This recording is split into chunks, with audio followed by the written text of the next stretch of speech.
There is a particular quality to the darkness just before dawn in the hill country of southeastern Missouri. It is not the absolute darkness of a closed room or a deep basement. It is something more alive than that. A darkness with texture to it, with the shapes of trees and ridgelines barely visible against a sky that has not yet decided what color it wants to be. The air at this hour carries a coolness that the coming day will soon burn away. And with it, the particular scent of this landscape, damp granite and leaf litter, and the faint mineral sharpness of exposed ancient rock, a smell that has no easy name, but that belongs unmistakably to this place and no other. Slowly, as the eastern horizon begins to separate itself from the sky above it, the shapes of the hills emerge. They are not dramatic hills, not in the way that younger mountain ranges announce themselves with sharp peaks and sheer faces. These are older shapes. Rounded and worn, settled into themselves over an inconceivable span of time, their edges smoothed by weathering that began before most of the world's familiar mountain ranges even existed. They rise from the surrounding Ozark Plateau in low, persistent ridges. Their surfaces covered in a mix of open glades and mixed hardwood forest, their underlying rock glimpsed here and there in outcrops of pale granite and dark red rhyolite that catch the first light of morning with a particular warmth. These are the St. Francois Mountains of southeastern Missouri. And at their heart, giving this region both its character and its name in the popular imagination, is a prominence known as Iron Mountain. The name is straightforward, almost literally descriptive. The mountain contains iron. It has always contained iron, in quantities that drew the attention of everyone who came to understand what lay beneath its ancient surface. From the earliest people who found uses for its mineral outcrops to the industrial operations that would eventually transform this landscape in the 19th century. The iron is still here, locked in the rock in veins and masses of magnetite and hematite that formed under conditions so different from anything on the surface today that describing them requires an entirely different vocabulary. A vocabulary of heat and pressure and geological time that strains against the ordinary limits of imagination. But the iron is not the whole story, not even close to it. Before we follow the story downward, into the rock and the history and the long human relationship with this landscape, take a moment to settle in wherever you are tonight. If this is the place where you come to let the world grow quiet, if these slow journeys into the deep past are what you look for at the end of a long day, then you are in exactly the right place. If you enjoy stories like this one, please consider subscribing to History Sleepy Time so that you never miss a new journey. And if you feel moved to leave a comment, tell us where in the world you are watching from tonight. We read every one. Now, back to the mountain. The fog that has gathered in the low places overnight drifts across the hillsides in slow, deliberate movements, pooling in the hollows between ridges, thinning and thickening as the topography shapes its passage. In the growing light, it turns from gray to pale gold. And the red rhyolite outcrops that punctuate the hillsides begin to take on their characteristic color, a deep, rich reddish purple that looks almost warm to the touch, as if the ancient fire that created this rock is still faintly present within it. There is a quality to these hills that speaks of age in a way that newer landscapes simply cannot manage. not the dramatic proclamation of youth that young volcanoes make, with their sharp cones and fresh lava fields, but something quieter. Something that has had an enormously long time to settle into itself, to be worn and shaped and gradually revealed, layer by ancient layer, as the softer rock above it eroded away and left the harder core exposed to the sky.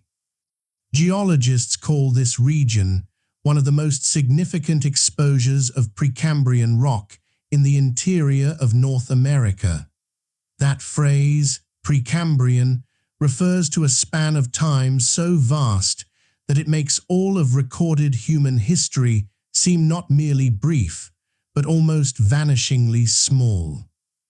The rocks of the Francois Mountains formed more than 1 billion years ago, in some cases considerably more.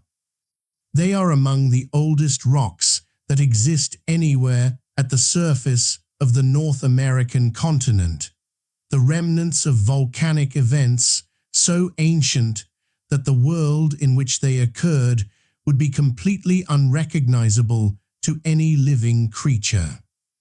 And yet here they are, rising gently from the Missouri landscape, worn smooth and persistent, quietly occupying space in the 21st century as they have occupied space through every geological era since they formed, unmoved by the coming and going of glaciers, unchanged in their fundamental character through the rise and fall of the inland seas that repeatedly flooded the North American interior, bearing witness, in the patient way of very old stone, to everything that has happened on and around them since the ancient world that created them passed into memory.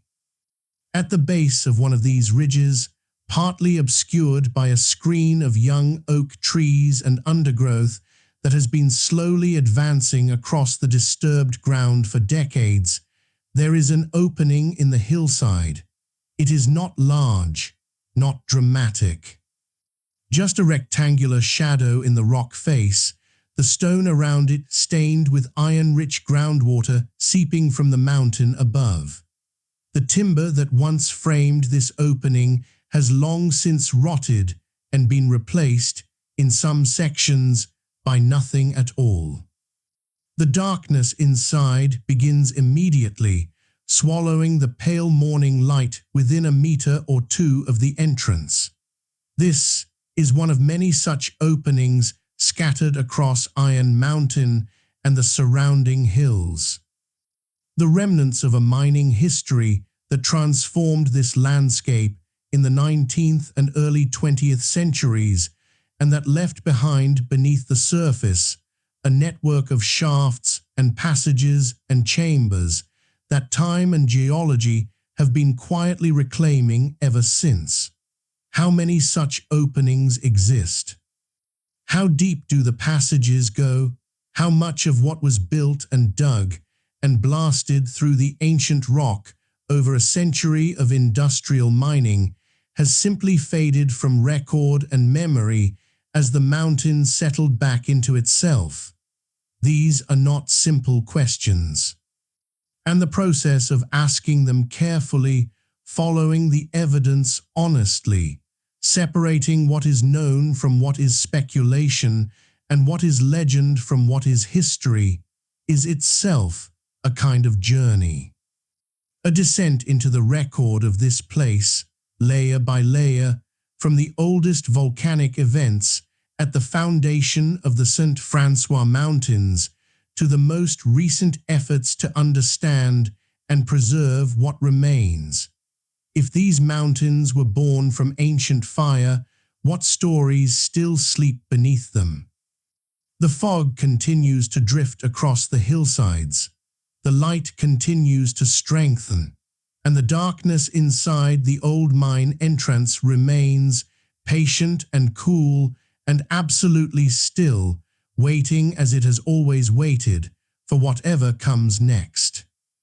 To understand Iron Mountain, you have to begin not with the mountain as it exists today, but with the world as it existed when the rock that forms the mountain was being made. And to do that, you have to travel backward in time so far that ordinary historical reference points are of no use whatsoever. The rocks of the St. Francois Mountains are Precambrian in age. The Precambrian is the name given to the enormous span of geological time that preceded the explosion of complex multicellular life in the oceans roughly 540 million years ago. It encompasses more than 4 billion years of Earth's history, from the formation of the planet itself to that pivotal moment when the fossil record begins to become rich and varied. And within that vast span, the volcanic events that created the foundation of the St. Francois Mountains occurred somewhere between approximately 1.3 and 1.5 billion years ago, during a period that geologists call the Mesoproterozoic era. To place that number in some kind of human context, 1.3 billion years ago is roughly 2.5 times further in the past than the moment when the first complex multicellular animals appeared in the Earth's oceans. It is a span of time so large that the human brain cannot genuinely hold it, can only acknowledge it, and then do its best to reason about what it implies. The world at that time was genuinely alien by every measure that matters to a human observer. The continents were arranged in configurations that bear no resemblance to the familiar geography of the modern world. The atmosphere contained significantly less oxygen than it does today. The land surface, where it existed, was bare rock and mineral soil, without soil in the modern sense, and without any plant life above the level of microbial mats and primitive algae. There were no trees, no grasses, no forests. There were no land animals of any kind. The dramatic biological richness that we associate with both ancient and modern landscapes did not yet exist. Into this world, volcanic activity on an enormous scale was reshaping the interior of what would eventually become North America, the event responsible for creating much of the rock of the St. Francois Mountains is associated with what geologists call the St. Francois Mountains Igneous Complex, a broad region of ancient volcanic and intrusive igneous rock that represents one of the largest and best preserved examples of Precambrian volcanic geology in the interior of the continent. The volcanic activity that produced these rocks was not the gentle, effusive type that builds broad shield volcanoes over long periods of relatively quiet eruption.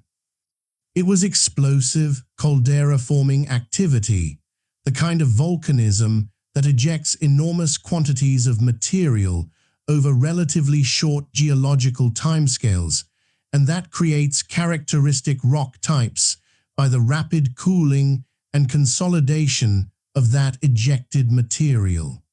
The primary rock type associated with this explosive volcanic history is rhyolite. Rhyolite is an igneous rock of felsic composition, meaning it is rich in silica and aluminium, and relatively poor in the heavier elements like magnesium and iron that characterize the dark, dense basaltic rocks associated with gentler forms of volcanism. It forms when highly viscous, silica-rich magma erupts explosively, producing both lava flows and volcanic ash deposits that cool and consolidate into rock of distinctive character. The rhyolite of the St. Francois Mountains is immediately identifiable in the field by its color. It ranges from pale gray to deep reddish purple, the darker colors reflecting the presence of iron oxides within the rock that have oxidized over the enormous span of time since the rhyolite formed. On a clear morning, when the light strikes these outcrops at a low angle, the color is remarkable. Rich and warm and ancient-looking in a way that is not simply visual but almost sensory, as if the stone is communicating something about its own history through the quality of the light it absorbs and reflects. Alongside the rhyolite, and intimately associated with it in the geological history of the St. Francois Mountains, is granite. Where rhyolite represents the material ejected at the surface during volcanic eruptions, granite represents the rock that formed below the surface as magma cooled slowly within the crust, never reaching the surface at all but solidifying in place over millions of years. The granites of the St. Francois Mountains are similarly ancient, part of the same broader volcanic and magmatic system that produced the rhyolite above, and they are exposed at the surface today because the overlying rock has been removed by erosion over the enormous span of time since they formed. This is one of the most important things to understand about the St. Francois Mountains. They do not owe their present form to any recent geological event. They are the product of erosion, of the slow, continuous removal of softer overlying rock over hundreds of millions of years, gradually exposing the hard volcanic and intrusive core that forms the mountains we see today. The mountains are not remnants of ancient volcanic peaks.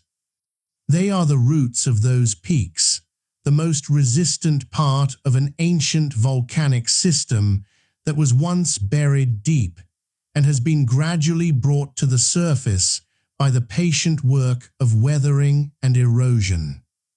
This process of ancient buried terrain gradually emerging from beneath younger overlying rock is called exhumation by geologists, and the landscape that results from it has a particular character that distinguishes it from younger mountain ranges formed by tectonic uplift or more recent volcanic activity. The St. Francois Mountains have a settled, permanent quality.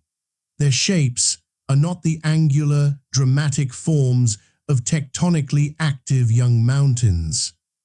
They are the smoothed, rounded, deeply weathered forms of rocks that have been at or near the surface for hundreds of millions of years, and that have had all of that time to reach a kind of equilibrium with the weathering processes acting on them.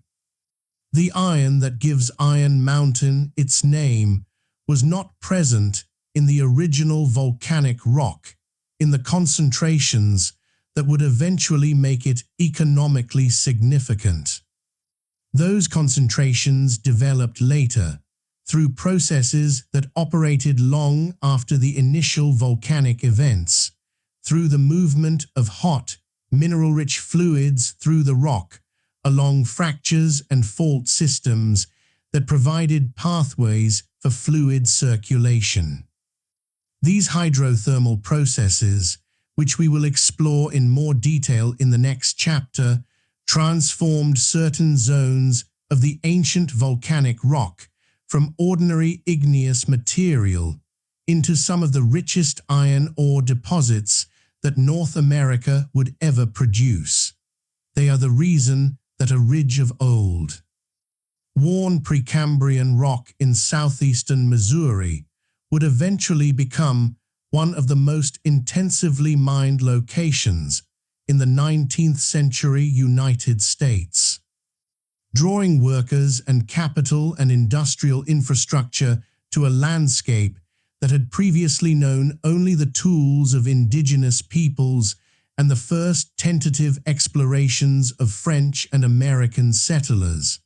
But before any of that history could unfold, the rock itself had to be prepared, shaped, concentrated, transformed over geological time from a volcanic landscape of general iron enrichment into a specific, localized deposit of ore rich enough to justify the enormous effort and expense of industrial extraction.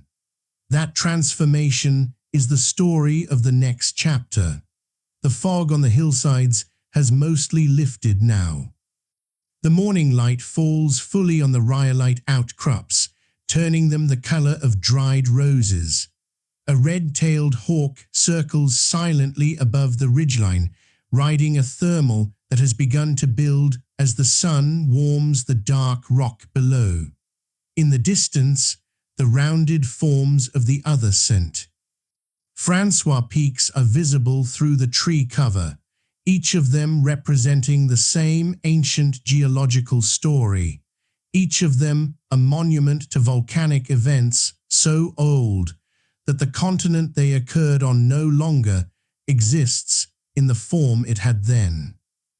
Iron Mountain stands among them, quiet in the morning light, patient, ancient beyond any ordinary sense of the word ancient, holding everything it holds in the rock and in the darkness below the rock, waiting for the story to continue.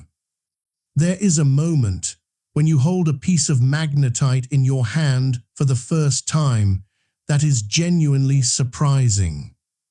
Not because of what you see, though the mineral is beautiful in its own way, dark and lustrous, almost black, with a surface that catches light in the particular way of metals rather than ordinary stone. The surprise comes from what you feel, the weight of it.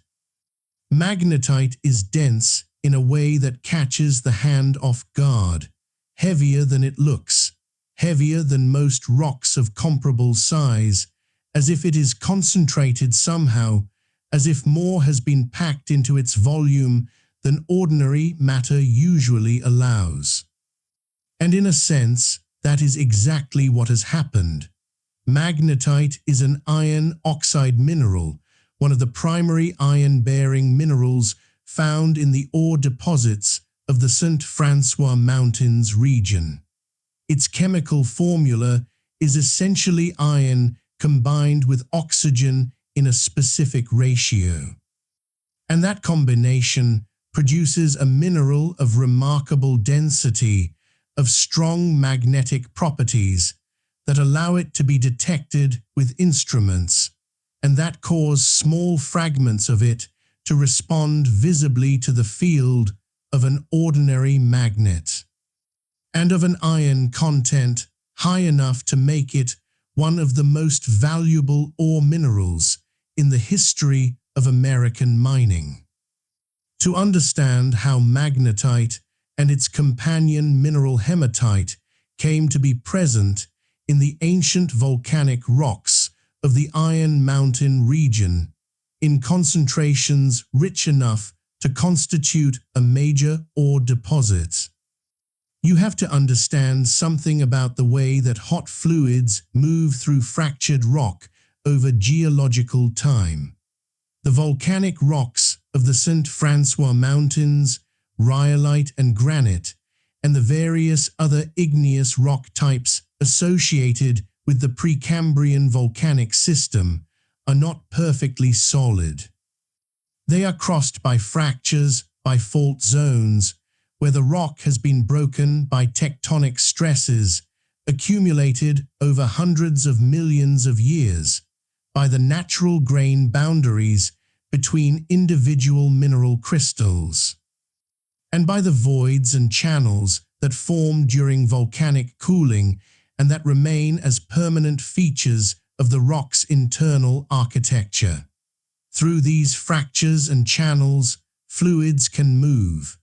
And in the geological environment of a tectonically active continental interior, those fluids are rarely simple water. They are solutions carrying dissolved minerals, heated by the geothermal gradient of the crust, under pressures generated by the weight of rock above them. As these hydrothermal fluids, hot mineral-rich water moving under pressure through fractured rock, circulate through the crust, they interact chemically with the rock they pass through. They dissolve some minerals and deposit others. They redistribute elements from zones of lower concentration into zones of higher concentration, gradually building up enriched deposits in locations where the chemical conditions favor precipitation of specific minerals. In the Iron Mountain region, this hydrothermal process operated over long periods of geological time to concentrate iron minerals in specific zones of the ancient volcanic rock. The iron itself was not entirely absent from the original volcanic rocks. Rhyolite and granite both contain iron-bearing minerals as normal components of their mineralogy. But the hydrothermal process took iron that was dispersed throughout a large volume of rock at relatively low concentrations and moved it into smaller volumes at much higher concentrations, creating the ore bodies that would eventually attract the attention of miners. The result was an ore deposit with characteristics that made it both valuable and challenging to extract. The iron ore at Iron Mountain and in the surrounding St.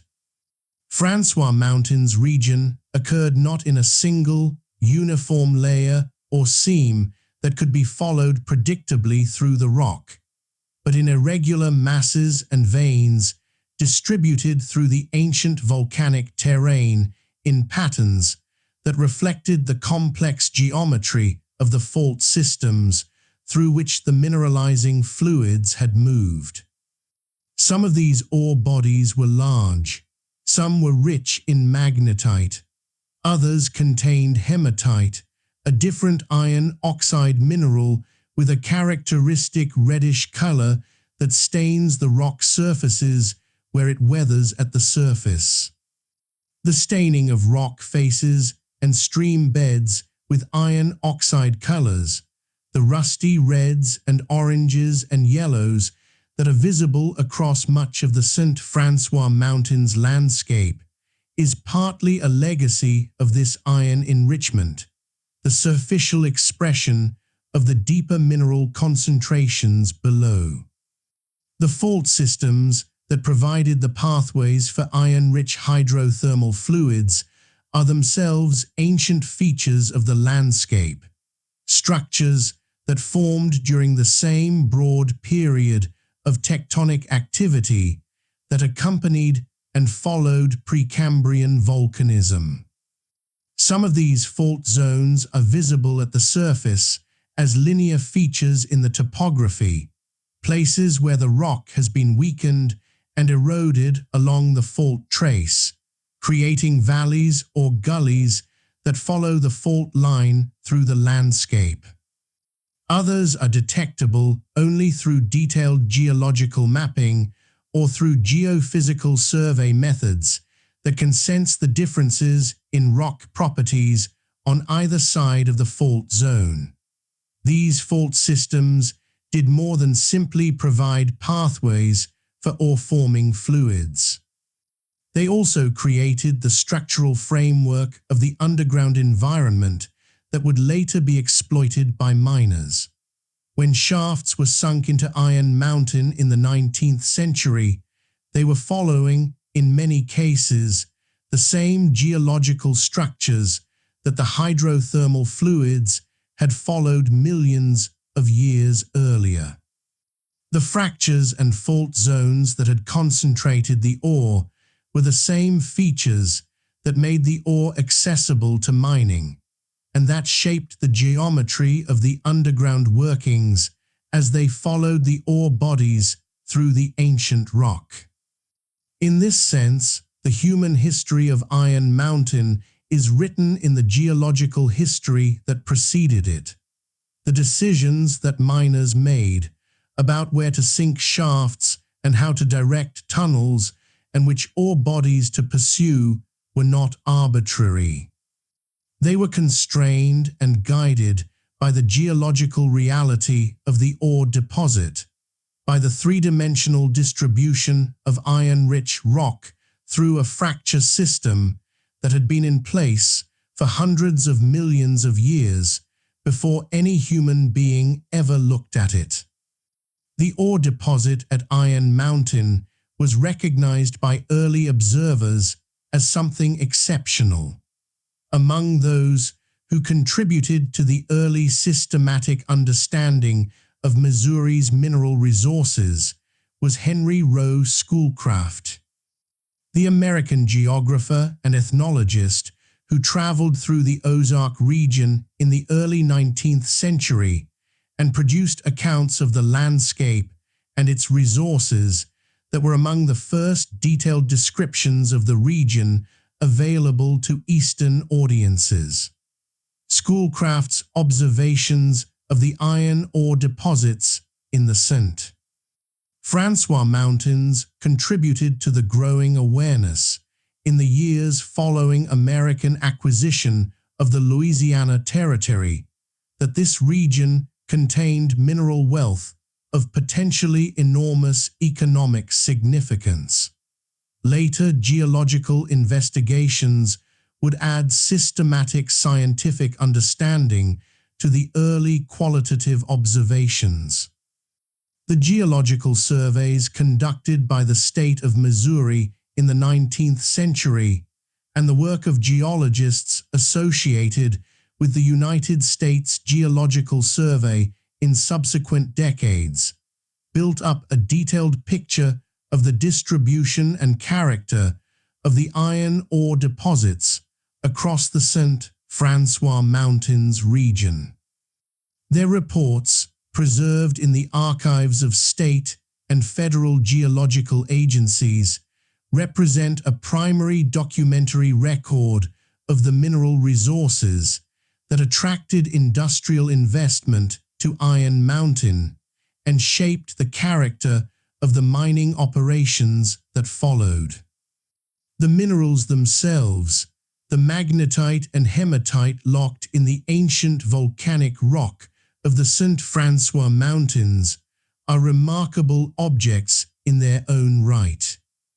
Magnetite's properties, its density, its magnetic character, its dark metallic luster, are the properties of a mineral formed under conditions of significant heat and pressure, in the presence of fluids that carried iron in solution and deposited it in solid form as conditions changed. Each crystal of magnetite in the Iron Mountain ore is a physical record of those ancient conditions, a small but legible piece of the geological archive of this landscape. Hematite, whose name derives from the Greek word for blood, reflecting the deep red color of its powdered form, is in some ways the more visually dramatic of the two. Where magnetite is dark and metallic, hematite ranges from a lustrous silver gray in its crystalline form to the deep red-brown of the oxidized material that stains so many rock surfaces across the St. Francois Mountains. Running your hand across a hematite-stained rock face leaves a red smear on your fingers, the same red ochre pigment that has been used by people across human history for body decoration, for rock paintings, for ceremonial purposes that we will touch on in later chapters. The connection between the iron minerals of the St. Francois Mountains and the human story of this landscape runs deeper than the industrial mining of the 19th century. Long before the first steam-powered ore hoists were installed on Iron Mountain, the minerals of this region were being recognized, collected, and used by the people who lived here. And that earlier human story is where our journey takes us next. The morning has settled fully into itself now. The fog is gone, replaced by clear light falling on the ancient volcanic hills. A woodpecker works steadily at a dead oak snag somewhere in the forest below the rhyolite outcrops. The iron-stained rock faces catch the light and hold their color, that particular warm reddish tone that belongs to this landscape and that has been coloring this hillside for longer than any tree in this forest has been alive. Below the surface, the ore lies in its ancient veins and masses, dense and dark, patient as the stone that surrounds it, waiting, as it has always waited, to be found by whoever comes looking. The industrial mining of Iron Mountain, the shafts and steam engines and ore railroads that would transform this landscape in the 19th century, was not the beginning of the human relationship with this place. It was, in the long view of that relationship, a relatively recent chapter. A chapter that was dramatic and consequential, certainly, but one that arrived long after the first people had found their way to these ancient hills and begun to understand what they offered. To find the true beginning of the human story in the St. Francois Mountains, you have to move back in time past the American Republic and past the French colonial period and past the European arrival in the interior of North America entirely, into a past that is preserved not in written documents or historical records, but in the physical evidence left in the landscape itself, in stone tools worked to precise functional shapes, in the traces of fire and habitation preserved in the protected overhangs of rock shelters, in the patterns of movement across the landscape that are reflected in where evidence of human activity accumulates and where it does not. The Paleo-Indian period, the era of the earliest well-documented human presence in the Americas, began roughly 14 to 15,000 years ago and extended to approximately 10,000 years before the present, roughly corresponding to the end of the last ice age and the transition into the warmer, wetter climate of the Holocene. During this period, the people who lived in what is now the mid-continent of North America occupied a landscape that was, in some respects, significantly different from its modern form. The climate was cooler. The vegetation communities were different in their composition. And some of the large mammals that these early peoples hunted, mastodons, mammoths, giant ground sloths, and other megafauna that are now extinct, were still present in the landscape. The St. Francois Mountains, during the Paleo-Indian period, would have offered resources that were genuinely valuable to mobile hunter-gatherer populations moving across the broader Ozark landscape. The elevated terrain provided commanding views across the surrounding region. The rock shelters formed by the overhanging faces of granite and rhyolite outcrops provided natural shelter from weather. The streams and springs associated with the region provided reliable water. And the distinctive rock types of the volcanic highlands, flint and chert of workable quality in certain formations, along with the hematite and other minerals present in the iron ore deposits, provided raw materials for tools and for other purposes that went beyond simple utility. Chert, a fine-grained siliceous rock that fractures in predictable, controllable ways when struck with another hard object, was the primary knapping material for most stone tool traditions in the mid-continent, the Ozark region in general, and the areas surrounding the St.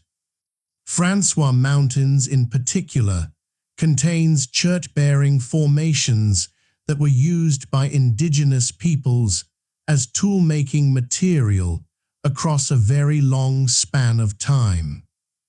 Archaeological sites in the broader Ozark region have yielded projectile points, scrapers, knives, and other stone tools in forms that span from the Paleo-Indian period through the Woodland and Mississippian periods, a record of continuous or near-continuous human presence in this landscape across many thousands of years. Rock shelters, the natural overhangs and shallow caves formed where resistant caprock layers project outward from hillsides above more easily eroded rock below, were important habitation sites for indigenous peoples across the Ozark region throughout the prehistoric period. These shelters provided protection from rain and wind, their enclosed or semi-enclosed spaces retaining warmth more effectively than open campsites. They also provided relatively dry conditions that in some cases preserved organic materials that would otherwise have decomposed, including animal bone, plant remains, and occasionally textile or wooden objects, giving archaeologists windows into the material culture and diet of the people who used them. In the St. Francois Mountains area, rock shelters in the granite and rhyolite terrain would have been natural candidates for habitation by people moving through the highlands. The specific archaeological record from rock shelters in the immediate Iron Mountain vicinity is something that continues to be investigated by researchers. And the picture of prehistoric land use in this specific area remains less complete than in some other parts of the Ozark region, where more intensive archaeological surveys have been conducted. By the Woodland period, which broadly spans the period from roughly 3,000 to approximately 1,000 years before the present, the cultural landscape of the mid-continent had developed considerable complexity. Woodland peoples maintained extensive exchange networks that moved materials and objects across long distances. Copper from the Great Lakes region, marine shells from the Gulf Coast, and galena, a lead mineral from the Ozark lead deposits, were among the materials that circulated through these networks, appearing in woodland period archaeological contexts far from their geological sources. The galena deposits of the Ozark region, closely associated geologically with the same broad mineral province that produced the iron ores of the St. Francois Mountains, were known and used by woodland peoples. Galena, a heavy, silvery mineral with a bright metallic luster, was valued not as a metal to be smelted, but as a material in its own right, used for decorative purposes and possibly in ceremonial contexts. Its presence in woodland period archaeological sites across the mid-continent is evidence of the long-distance relationships that connected communities across vast distances of the interior. Iron-bearing minerals, including hematite, also appear in indigenous archaeological contexts across the Ozark region and beyond.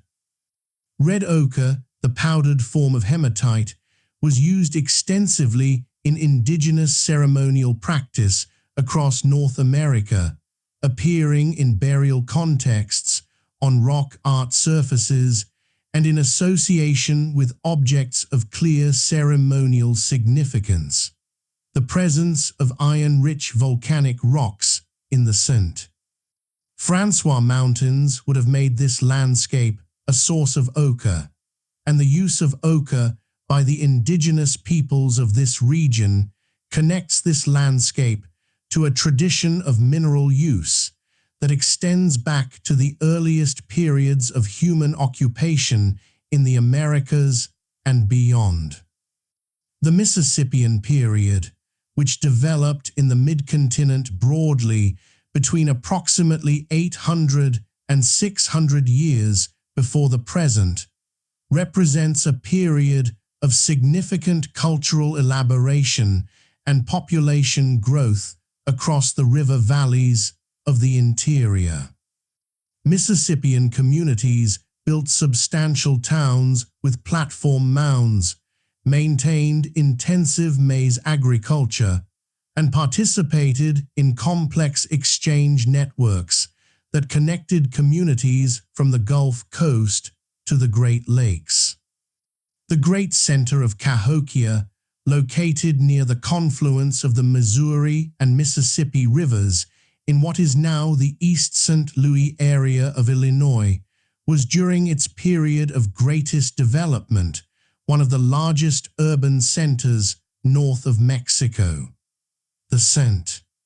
Francois Mountains lie within the broader region influenced by Mississippian cultural developments, and the landscape of the mountains and their surrounding valleys was known to and used by Mississippian period peoples. Though the upland volcanic terrain of the mountains themselves was likely used differently from the more productive agricultural lowlands of the surrounding region.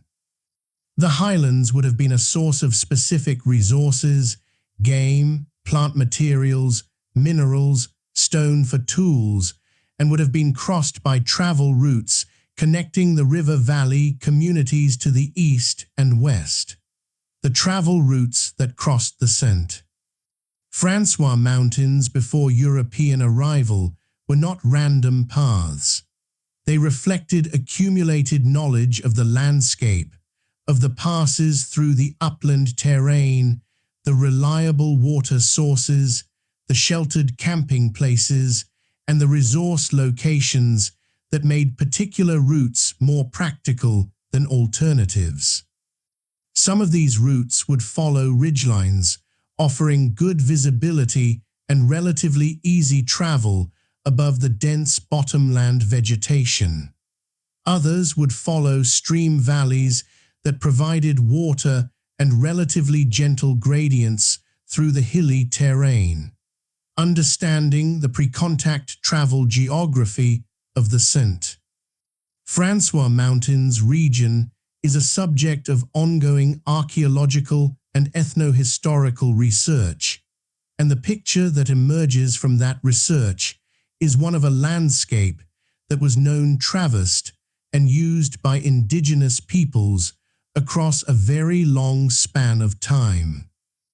A landscape that was not wilderness in any meaningful sense, but rather a well-understood part of a broader cultural geography maintained by the accumulated knowledge of many generations.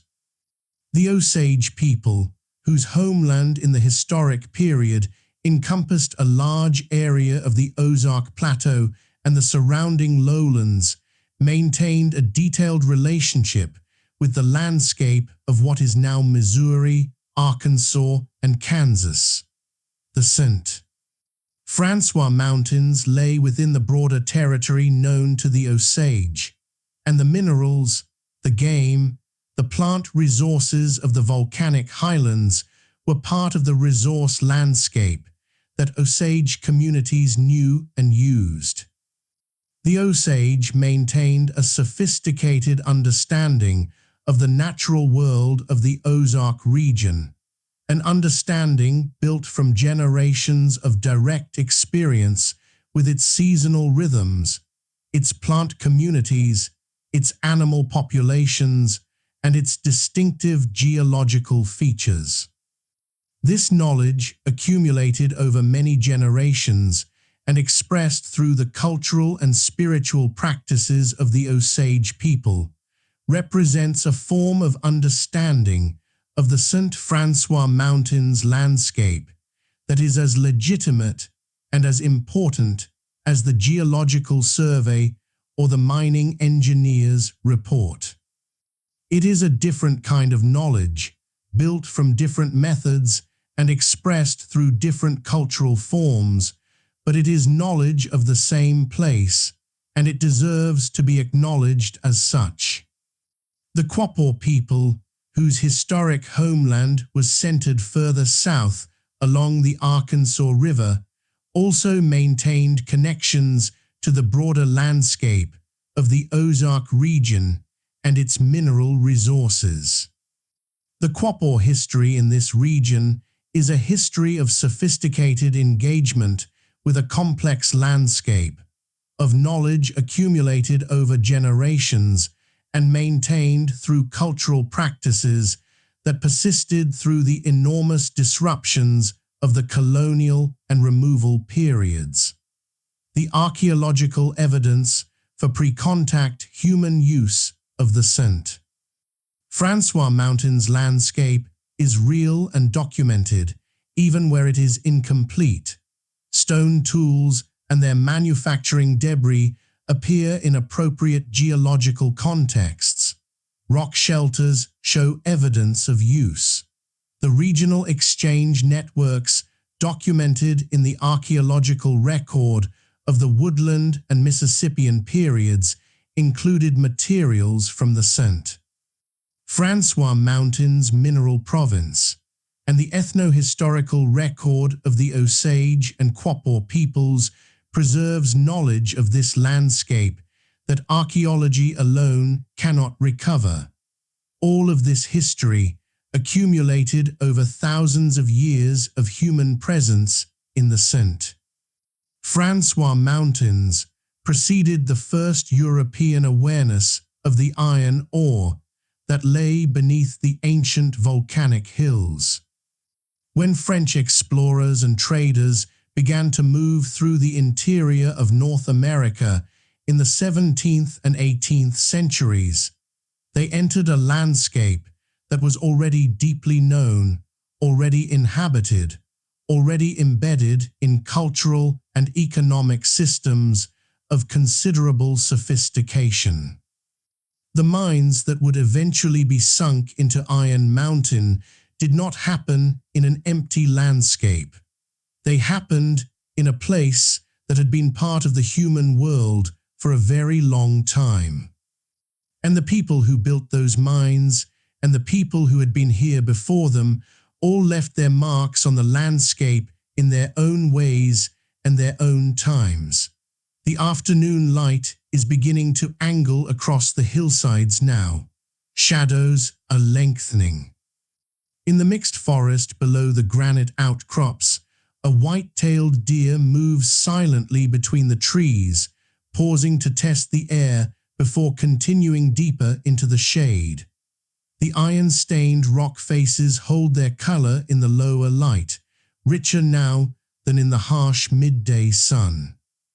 Beneath the surface, the iron ore waits in its ancient veins as it has waited through every period of human history that has unfolded above it. Patient, dense, older than any human story told about this place. There is a difference between knowing a landscape and simply passing through it. Passing through a landscape, you see its surfaces, its shapes and colors, and the way light moves across it at different hours of the day. You note its practical features, where the water is, where the terrain is easy, and where it is difficult, where the forest opens and where it closes. This is useful knowledge, the knowledge of a traveler, It serves the immediate purpose of movement and survival.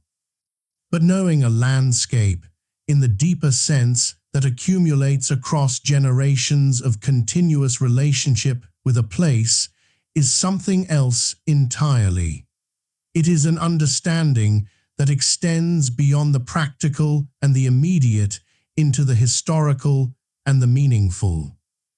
It is knowledge of why a particular hill looks the way it does and what events, both geological and human, produced its current form. It is understanding of the seasonal rhythms of a place of which plants grow where and when and why. Of how the water moves through the landscape across wet years and dry years, of which animals use which habitats, and what their presence or absence signals about the health of the whole. And it is, in the traditions of many indigenous peoples, an understanding that extends further still into the realm of what the landscape means, of the stories and relationships and responsibilities that connect a community to the specific places it inhabits across the long span of its history. The Osage Nation, whose people maintained a homeland in the Ozark Plateau and surrounding regions for centuries before the disruptions of European colonization and the forced removals of the 19th century, developed precisely this kind of deep knowing of the landscape of what is now southeastern Missouri. The St. Francois Mountains, the volcanic highlands with their distinctive red rhyolite and pale granite and iron-stained rock faces, were part of a landscape that the Osage understood in ways that encompassed both the practical and the profound. The Osage cosmological and ceremonial traditions, as they have been documented through the work of scholars, including Francis La Flèche, who worked with Osage elders in the early 20th century to record ceremonial texts and traditions, reveal a people whose understanding of the natural world was intimately integrated with their spiritual life. The landscape was not, in Osage understanding, a neutral backdrop against which human life was conducted. It was itself alive, itself meaningful, itself a participant in the relationships that sustained community life. Natural features of the landscape, particular hills and rock formations and springs and rivers, were understood as places where the spiritual dimensions of the world were especially present and accessible. The elevated terrain of the St. Francois Mountains, the way the ancient volcanic hills rise above the surrounding landscape and provide commanding views in every direction, would have given these highlands a natural significance in any cultural framework that valued high places as sites of clarity and perspective. But for the Osage, as for many other indigenous peoples of the mid-continent, the significance of such places was not simply visual or strategic. It was relational and ceremonial, grounded in specific traditions and specific histories that connected the community to the landscape through ties that were maintained by practice and memory across generations. It is important to say clearly at this point that the specific ceremonial and spiritual relationships between the Osage people and the landscape of the St. Francois Mountains are matters of Osage cultural heritage. They are not available for simple summary or repackaging in a documentary context, and the attempt to do so would risk misrepresenting traditions that are the property of the Osage Nation and that are best understood through Osage voices and Osage scholarship. What can be said with honesty and respect is that the landscape of the St. Francois Mountains was not, for the Osage, a resource landscape to be exploited or a wilderness to be conquered. It was a place with its own character and its own history, a place embedded in a web of relationships that connected the human community to the natural world in ways that carried genuine moral and spiritual weight. The Quapaw people, whose historic territory lay further south along the Arkansas River drainage, but whose history intersected with the broader Ozark landscape in complex ways, maintain their own distinct traditions and their own distinct relationships with the volcanic highlands and their resources. The Quapaw are among the native nations whose history was most directly and most severely disrupted by the mining activities of the 19th and early 20th centuries in the broader tri-state region of Missouri, Kansas, and Oklahoma, where lead and zinc mining operations produced environmental contamination of devastating scale in the Quapaw homeland. The Quapaw Nation has worked persistently and with considerable success in recent decades to document their cultural heritage, to pursue environmental remediation of the lands damaged by mining, and to maintain the living traditions that connect contemporary Quapaw people to the landscape of their ancestors. Their engagement with the mining heritage of the Ozark mineral region is not simply historical. It is an ongoing relationship with a landscape that bears the marks of what was done to it, and that the Quapaw are actively working to understand and restore. The Mississippian cultural tradition, which we encountered briefly in the previous chapter, produced a landscape relationship of its own kind in the broader region.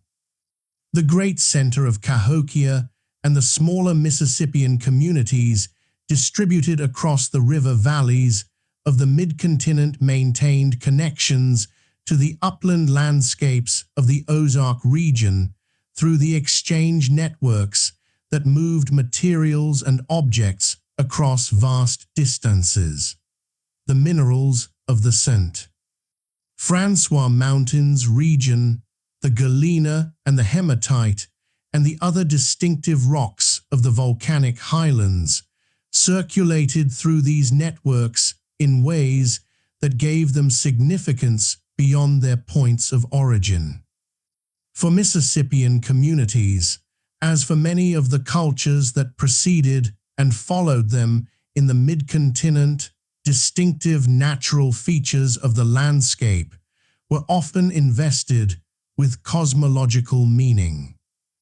Unusual rock formations, springs that emerged from the ground without apparent source, elevated places that offered views of the horizon in multiple directions, were all candidates for the kind of significance that transforms a natural feature into a cultural landmark: the ancient volcanic hills of the St. Francois Mountains, with their distinctive red rock and their iron-rich springs and their elevated positions above the surrounding plateau, would have been, by any reasonable assessment, exactly the kind of distinctive natural landscape that Mississippian cultural frameworks would have found meaningful. But here it is necessary to be careful. The specific meanings attributed to specific landscape features by specific indigenous communities are known to us, where they are known at all, through specific cultural traditions and specific historical records that cannot simply be generalized or assumed. To say that the St. Francois Mountains would have been meaningful to Mississippian peoples or to woodland peoples before them is a reasonable inference from what we know about how those cultures related to the natural landscape in general. To claim specific knowledge of what specific meanings specific places held for specific communities, without the documentary or traditional evidence to support that claim, would be to invent a history that does not belong to us to invent. What the historical and ethno-historical record does clearly support is the understanding that the landscape of the St. Francois Mountains was, for the indigenous peoples who lived with it and moved through it over thousands of years, a landscape of significance. Not simply a terrain to be crossed or a resource to be extracted, but a place with its own character and its own history, embedded in cultural frameworks that gave it meaning beyond what any geological survey could capture. The oral traditions of the Osage and other nations connected to this landscape carry knowledge of places and events and relationships that archaeology and geology and history can only partially illuminate. Those traditions are living things, maintained by living communities, and they deserve to be encountered on their own terms, with the understanding that they represent a form of knowledge that complements rather than competes with the scientific and historical record. This landscape, then, these ancient volcanic hills with their red rhyolite and their iron-rich rock and their long human history, is not simply a geological curiosity or a mining heritage site. It is a place where multiple histories converge, where the deep time of the Earth's geological record, the long human presence of indigenous peoples across thousands of years, and the more recent but equally real histories of European exploration and industrial mining all meet and overlap and inform each other. It is a place of layered meaning, and the deepest layers, as is usually the case with landscapes of great age, are the ones that the most recent events have been least successful in obscuring. The afternoon is settling into the hills. The light on the rhyolite outcrops has shifted from the warm gold of midday toward the cooler, more directional light of the afternoon sun. Shadows pool in the hollows between ridges.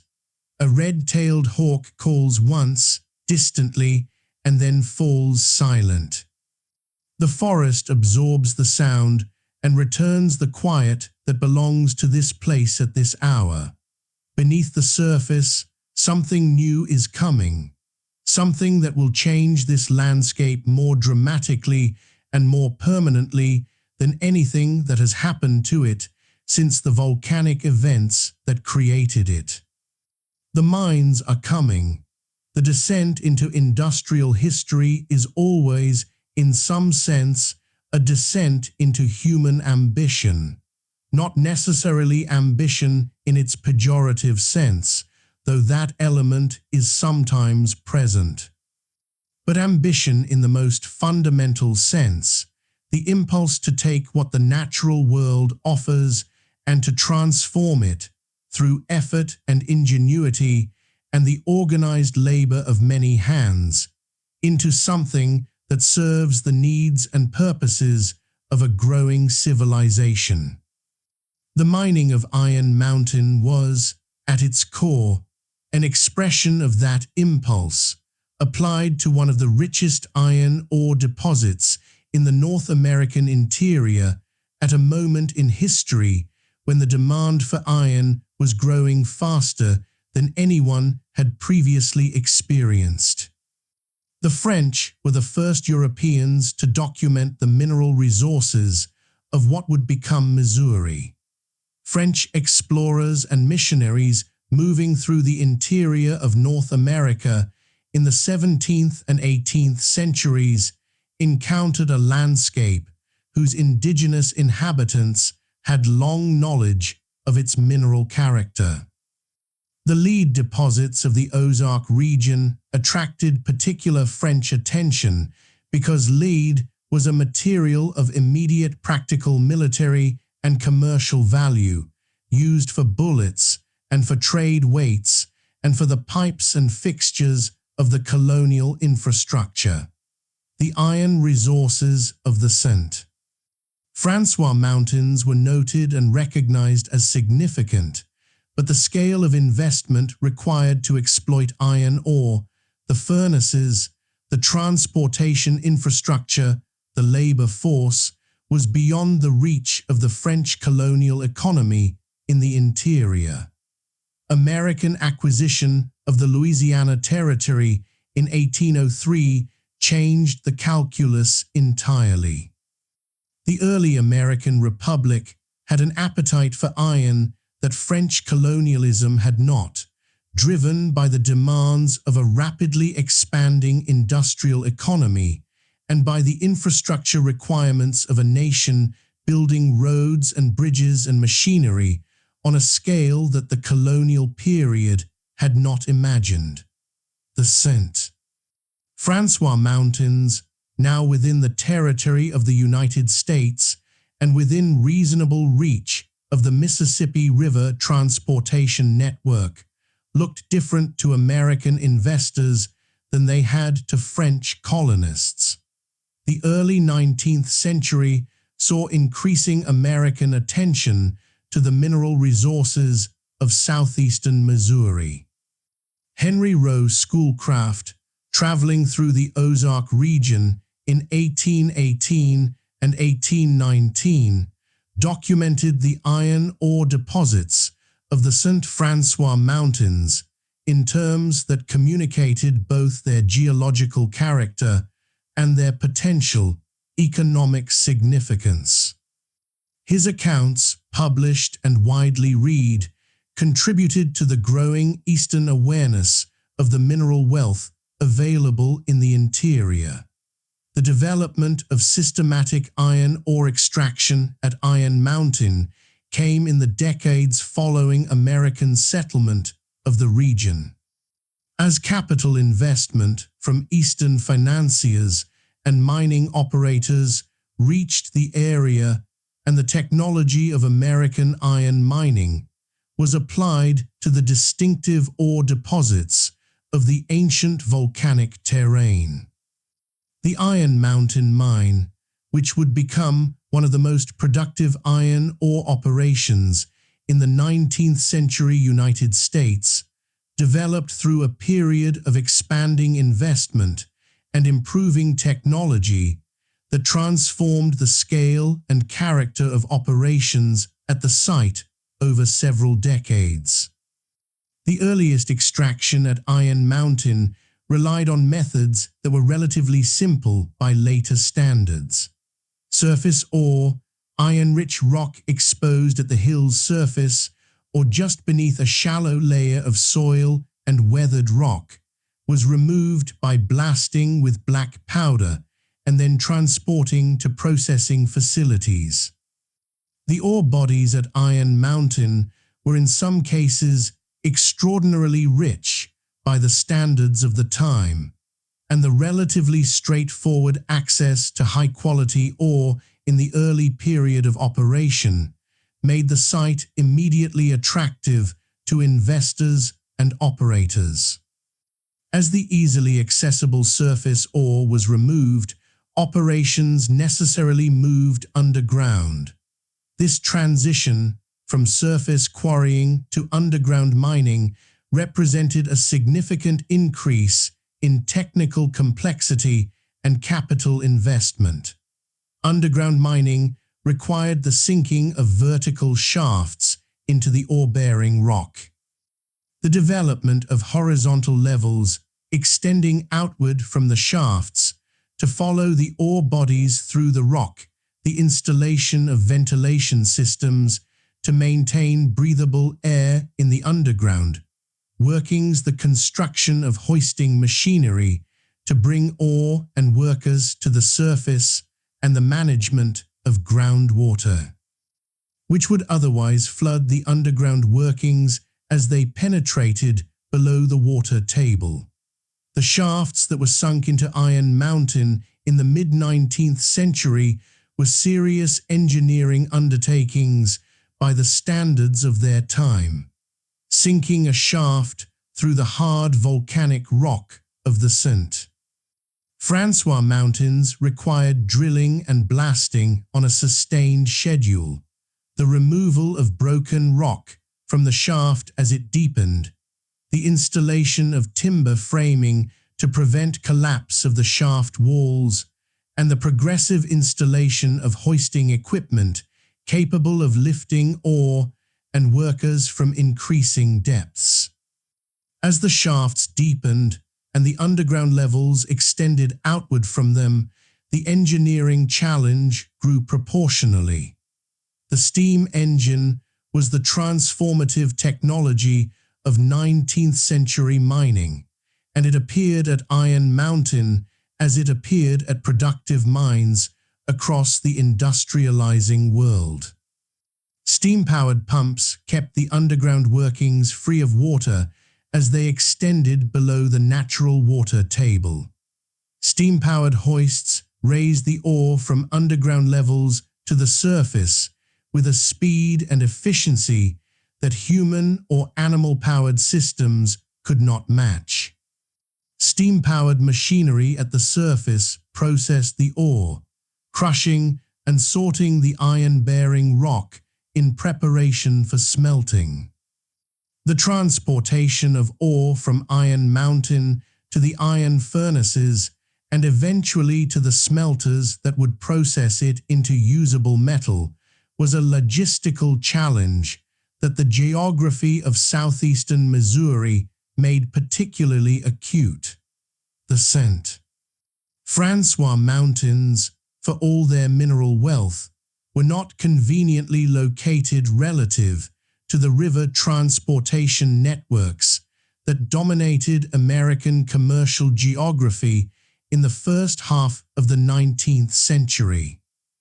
The solution, developed as the mines expanded in scale, was the construction of railroad connections linking the mine to the broader rail network that was rapidly expanding across Missouri in the mid-19th century.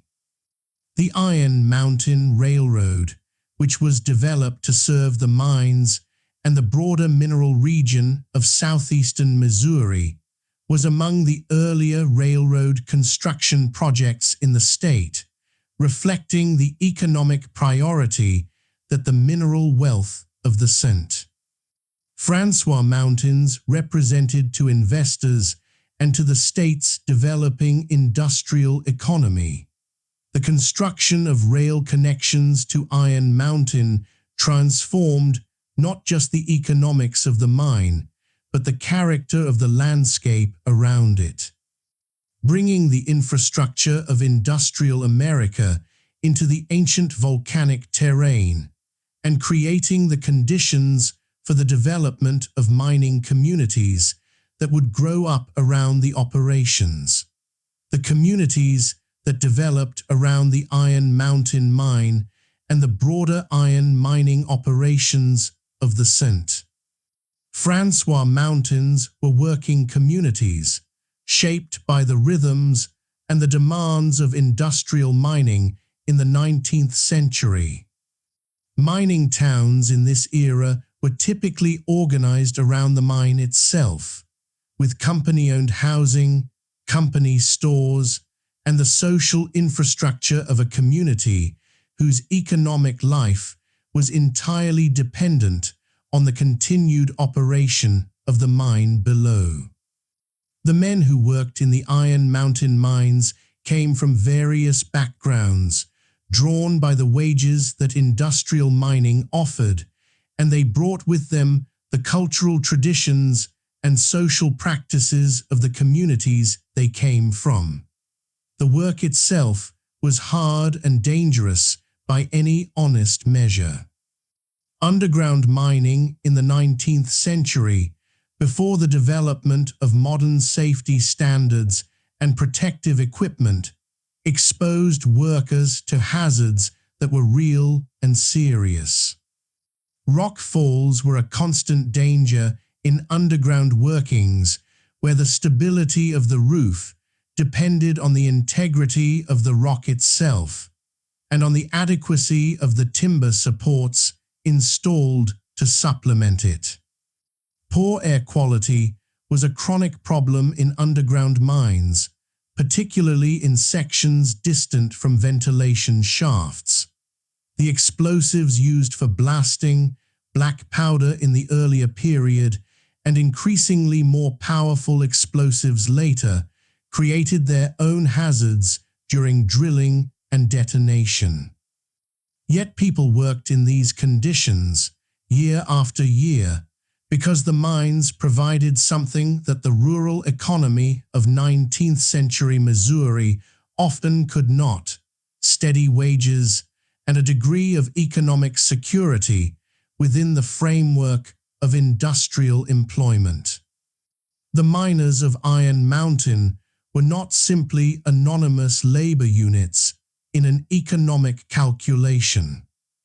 They were people with families and communities and histories, people whose lives were shaped by the landscape they worked in and whose experiences underground, in the dark tunnels cut through a billion-year-old volcanic rock, were as real and as significant as any other dimension of human experience in this landscape. The engineering achievements of the Iron Mountain mine at the peak of its operation were considerable by the standards of mid-19th century American mining. The depth of the underground workings, the extent of the tunnel network developed to follow the ore bodies through the rock. The infrastructure of hoisting and ventilation and water management installed to support those workings, all of these represented the application of the best available mining technology to a geological situation of genuine complexity. The ore extracted from Iron Mountain fed the iron industry of the developing American economy during a period of enormous demand. The iron that came out of this ancient volcanic mountain became, in various forms and through various industrial processes, the material of the bridges and machines and rails and tools that were building 19th century America. The connection between the billion-year-old volcanic landscape of the St. Francois Mountains and the infrastructure of industrial modernity ran through the dark tunnels of the Iron Mountain mine. But no ore deposit is inexhaustible, and no industrial operation is immune to the changes in technology and economics and available ore that eventually alter the conditions that made it viable in the first place. The story of Iron Mountain's industrial period is not simply a story of expansion and production. It is also a story of decline, of changing conditions and diminishing returns, and ultimately of the long process by which the underground workings that represented so much human effort and ingenuity were gradually abandoned to the mountain that had always, in geological terms, owned them. The descent into the mountain, literal and historical, does not end when the miners stop going down. It continues in a different register as the underground world that human labor created begins its slow return to the geological order that preceded it. The sun is lower now. The long shadows of late afternoon move across the old ore processing sites, the ruins of industrial infrastructure that stand in various states of preservation and decay around Iron Mountain. A crow calls once from a fence post near the edge of the disturbed ground, then lifts heavily and disappears into the tree line. The wind moves through the dried grass of the glade with a sound like the turning of old paper. Below the surface, in the darkness of the old mine workings, something has been happening all along.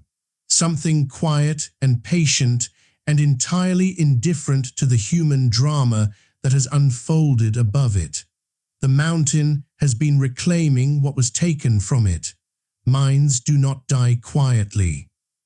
When an industrial mine is abandoned, whether because the ore runs out, or the economics shift, or the infrastructure degrades beyond practical repair, it does not simply stop and wait in the condition it was in at the moment of closure.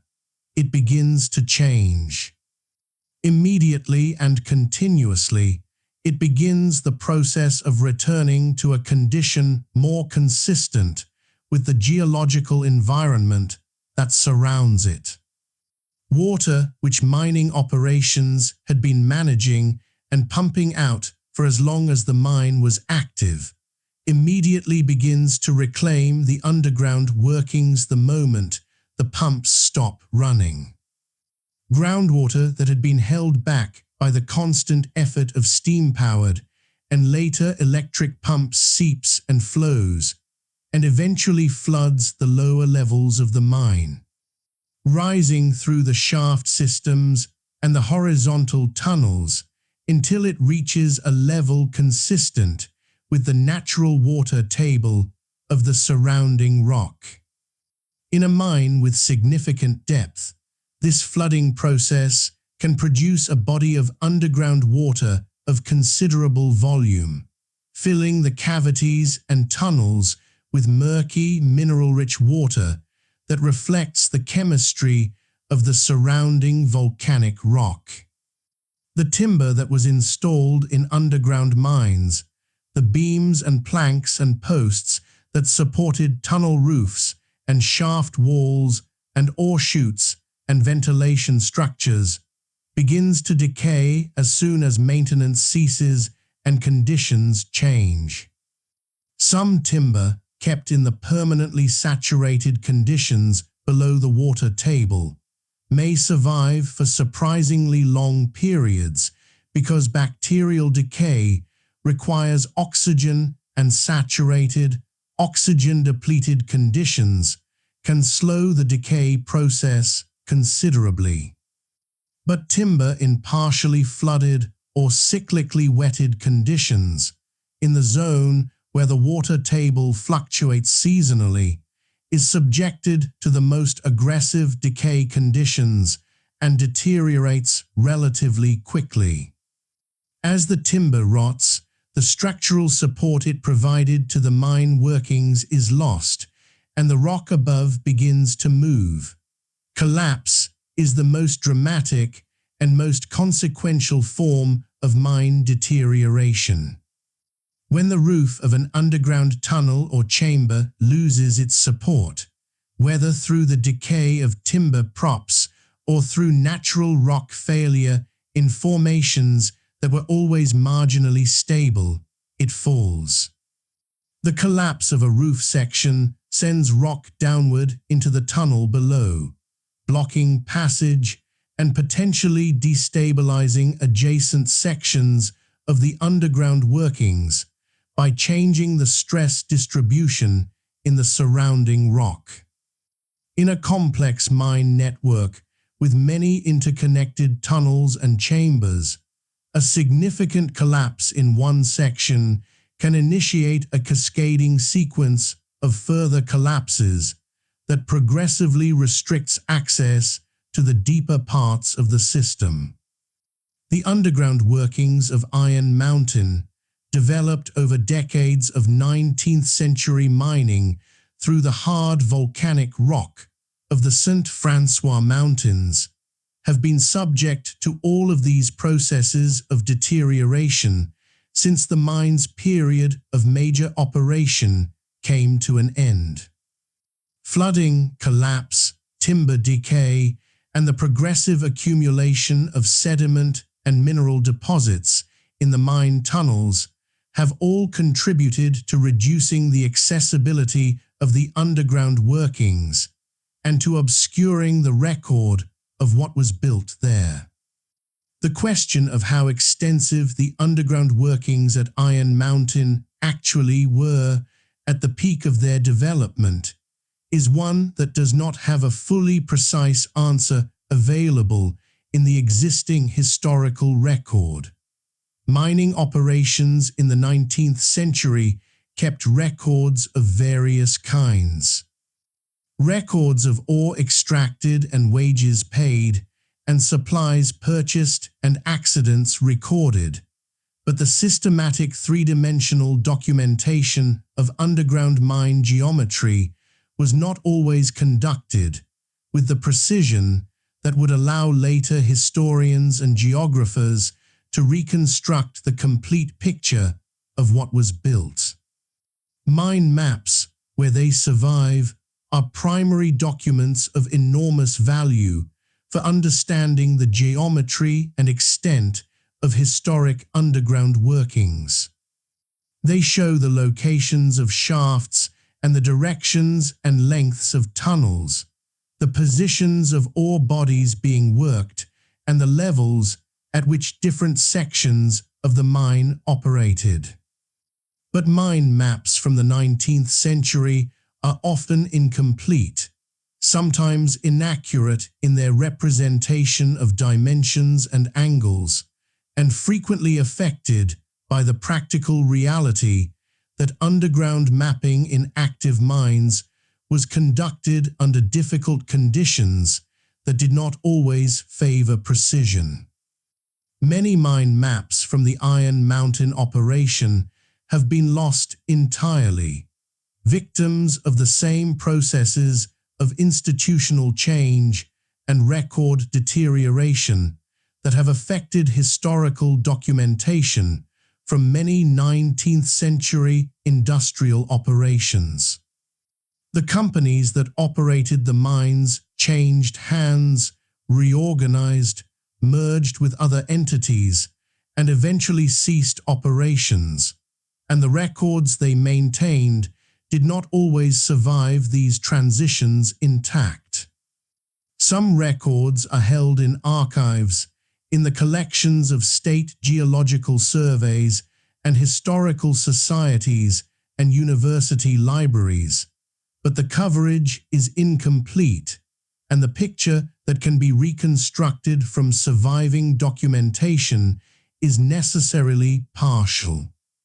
The practical consequence of all this, the flooding, the collapse, the missing records, is that significant portions of the historic underground workings at Iron Mountain are, in the early 21st century, inaccessible and undocumented, not because they have been deliberately concealed, not because there is any mystery about their general character or their origin, but simply because the physical processes of mine deterioration and the institutional processes of record loss have together produced a situation in which the full extent and geometry of what was built beneath this ancient volcanic hill is not precisely known.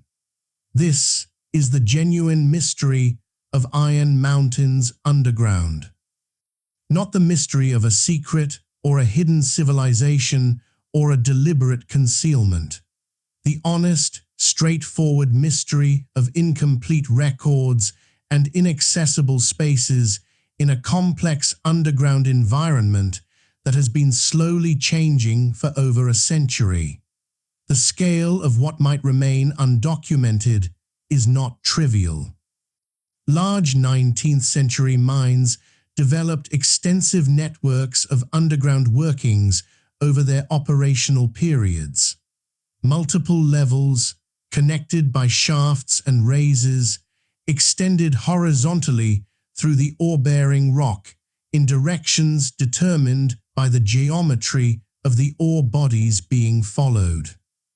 Ventilation shafts, drainage tunnels, ore passes, and the various other specialized structures required for the operation of an underground mine added further complexity to the underground geometry.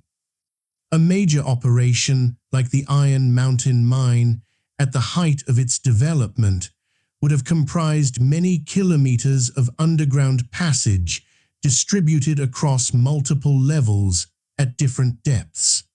How much of that network survives in any accessible form today? The answer is uncertain. Some sections of the underground workings are certainly flooded beyond the reach of ordinary investigation. Some have certainly collapsed, their former volumes now filled with the rubble of failed roof rock. Some sections, particularly those in harder, more competent rock with less reliance on timber support, may have survived the past century and more in better condition. Without systematic investigation using modern methods, the distinction between what survives and what does not is difficult to make with confidence. The challenges of systematic investigation in this context are real and should not be minimized. Entry into historic mine workings that have been subject to decades of deterioration is a genuinely hazardous undertaking. The stability of mine roofs and walls in abandoned workings cannot be assumed and must be carefully assessed before any entry is made. The quality of the air in mine workings that have been sealed for long periods may be compromised by reduced oxygen content or elevated concentrations of carbon dioxide or other gases. Flooded sections cannot be entered without appropriate diving equipment and training, and the water in mine workings is typically less clear than the natural cave waters of regions like the Yucatan, making navigation difficult and visibility limited. These practical hazards, combined with the legal requirements for safety compliance that govern any investigation of abandoned mine sites, mean that the exploration of Iron Mountains' underground workings is not a casual undertaking. It requires careful planning, appropriate expertise, and the kind of institutional support that makes safety management possible. And yet the potential value of systematic investigation is significant. Historic mine workings, where they can be accessed safely, are archaeological sites in their own right. The tools and equipment left behind when mines were abandoned, the structural features of the underground workings themselves, the physical evidence of mining methods and working conditions, all of these have historical and archaeological value.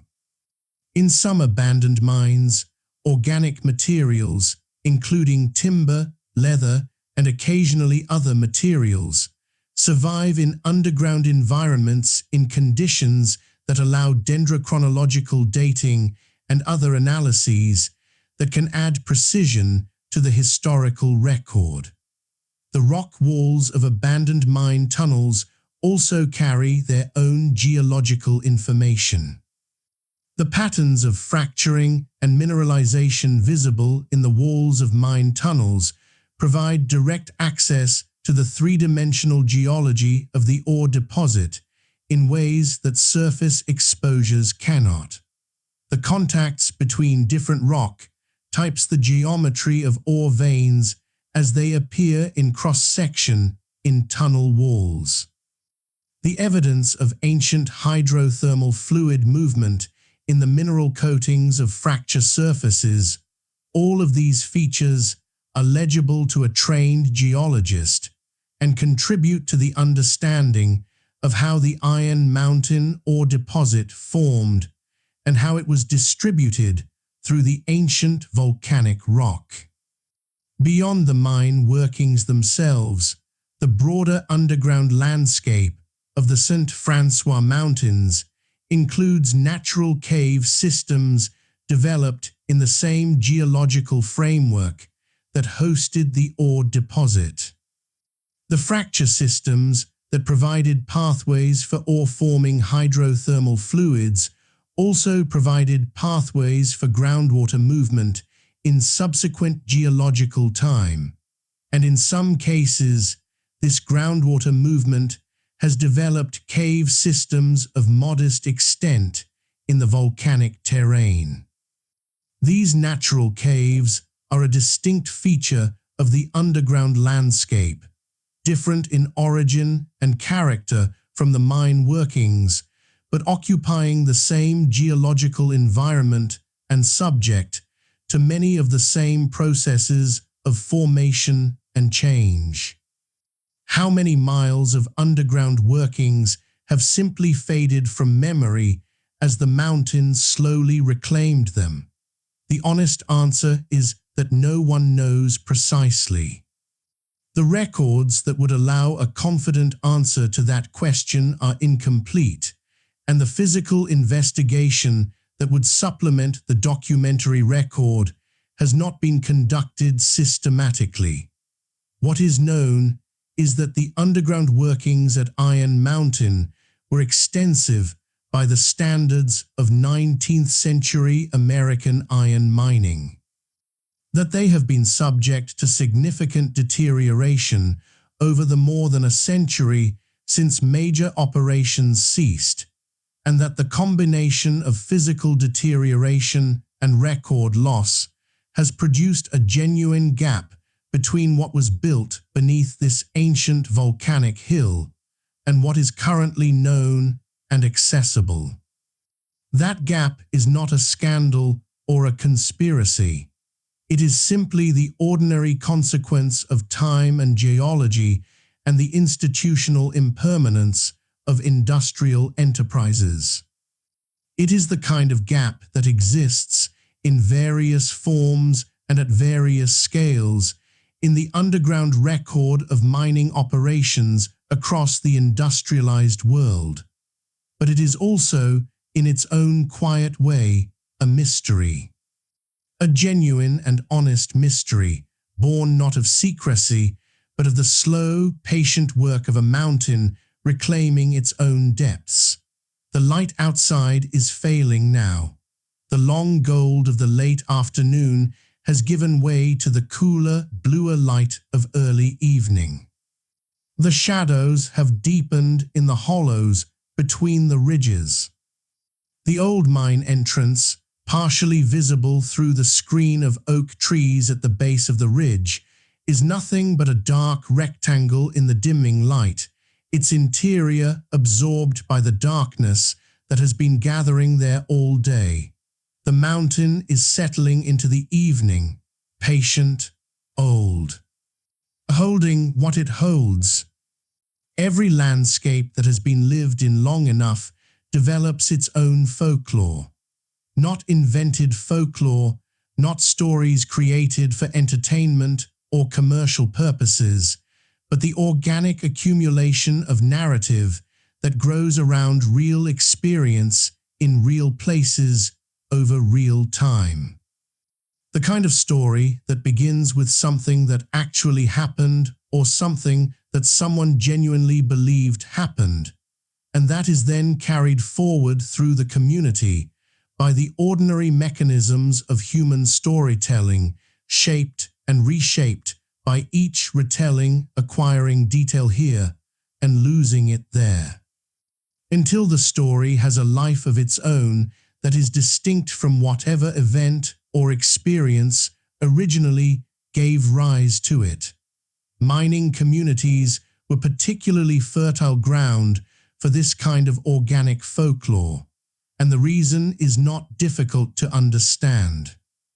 Mining in the 19th and early 20th centuries was work conducted in conditions that were genuinely strange by any ordinary standard of human experience. Underground work placed people in environments of complete darkness, illuminated only by the small, unreliable light of candles or oil lamps, or later, carbide lamps. It exposed them to sounds that had no obvious surface world explanation: the groaning of rock under pressure, the dripping and flowing of invisible water, the way sound behaves differently in enclosed underground spaces, echoing and reflecting in ways that can make a distant ordinary noise seem close and immediate and strange. It placed them in physical danger that was real and constant.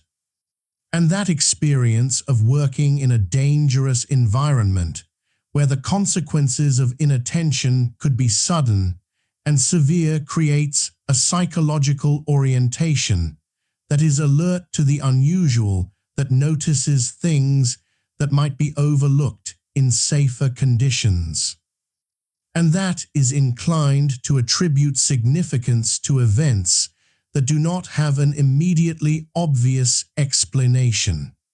The miners who worked at Iron Mountain over the decades of the mine's operation were people of this kind. Practical, experienced, knowledgeable about the specific conditions of their workplace in ways that outsiders could not be. And they were, like mining communities everywhere, storytellers. The tradition of sharing stories underground, in the brief pauses between shifts or during the longer breaks in ore transport or equipment maintenance, was as much a part of mining culture as the tools and techniques of the work itself. The stories that accumulated around Iron Mountain's underground workings over the decades of operation belong, as stories of this kind always do, to the category of regional folklore and mining tradition. They are not historical evidence. They are not documentation of actual events that can be verified against independent records. They are the natural product of human beings making narrative sense of an environment that was genuinely unusual and that resisted easy explanation. Among the most persistent categories of mining folklore, not just at Iron Mountain, but at underground mining operations across the world and across history, are stories about sounds. The underground acoustic environment is genuinely different from anything on the surface. And miners who spent their working lives in underground tunnels developed acute sensitivity to the sounds of the mine, both because those sounds carried practical information about the state of the rock and the safety of the working environment, and because the underground acoustic world was simply genuinely strange. Rock under pressure groans and creaks in ways that can be unsettling to hear in the dark. The expansion and contraction of rock in response to temperature changes and to the redistribution of stress caused by mining activity produces sounds that range from faint ticking to sharp cracking to the low sustained groan that miners called working. The audible signal that the rock around a tunnel or chamber is adjusting to the changed conditions that mining has created. Experienced miners learned to read these sounds as practical information. Inexperienced workers found them disturbing in ways that invited imaginative interpretation. Water is another constant acoustic presence in the underground environment. Groundwater seeping through fractures in the rock produces a continuous, varied dripping and trickling that fills the background of every underground space with a quiet, irregular rhythm. In certain geological conditions, where fractures connect to larger voids or where water flows through channels in the rock, this background dripping can build into something more dramatic. A distant rushing or gurgling that seems to come from no identifiable direction and that changes character unpredictably as the water level in the surrounding rock fluctuates.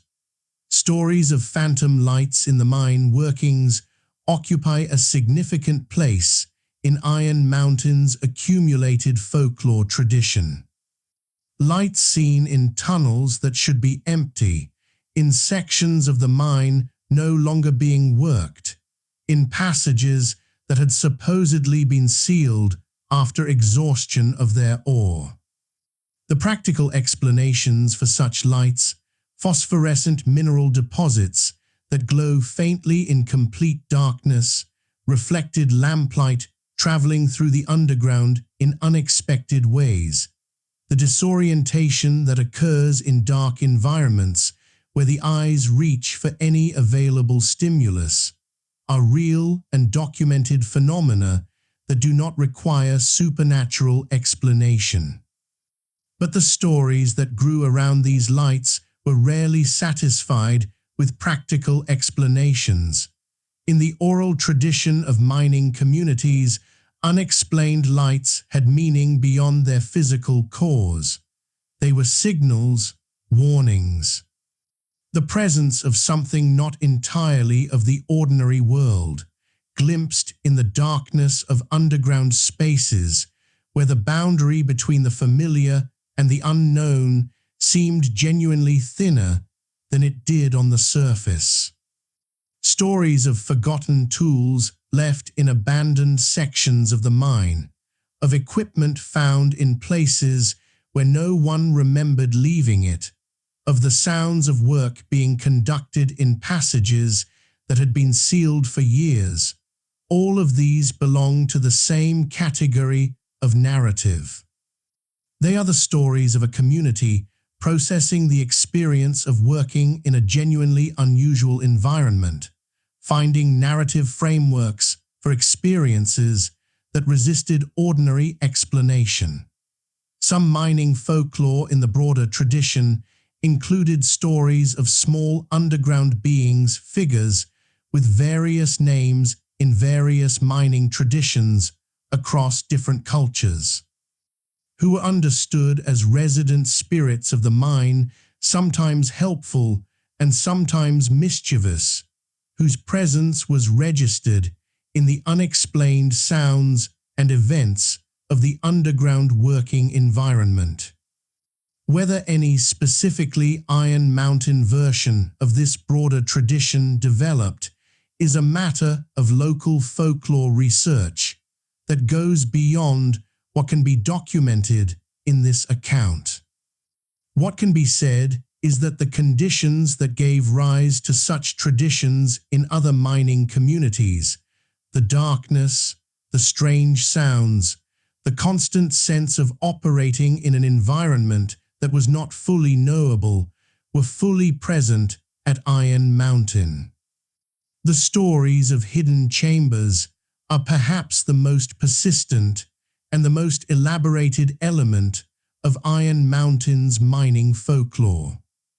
The idea that somewhere in the extensive and poorly documented underground workings there existed chambers or passages that the mines had broken into, but that predated the mining itself, that represented something other than the human engineering of the 19th century, appears in various forms in the local oral tradition. It is important to be clear about what this folklore represents and what it does not. These are stories. They belong to the tradition of regional folklore and mining culture that grew up around a genuinely unusual landscape and a genuinely unusual kind of work. They are not historical documentation. They are not evidence of prehistoric underground structures that predated the mining. The underground workings at Iron Mountain were created by the industrial mining operations of the 19th and early 20th centuries, operating in rock that had been in place for over 1 billion years. And the natural geological features of that rock, the fractures and voids and mineral-lined cavities that geological processes create are fully sufficient to account for any underground spaces that miners might have encountered that seemed unusual to them. A natural cavity in volcanic rock encountered unexpectedly in a mine tunnel is a genuinely striking discovery for a miner whose experience is of solid rock being broken by deliberate human effort. The sudden opening of a drill hole into a void, or the breakthrough of a blast into an unsupported space, produces an immediate and vivid impression of discovery that is easily elaborated by subsequent storytelling into something more dramatic than the geological reality. A natural fracture cavity lined with iron minerals and containing accumulated mineral formations looks, to someone who encounters it by lamplight after a long shift underground, like something remarkable. And remarkable things attract stories. The folklore of Iron Mountains underground is, in this sense, a genuine cultural artifact.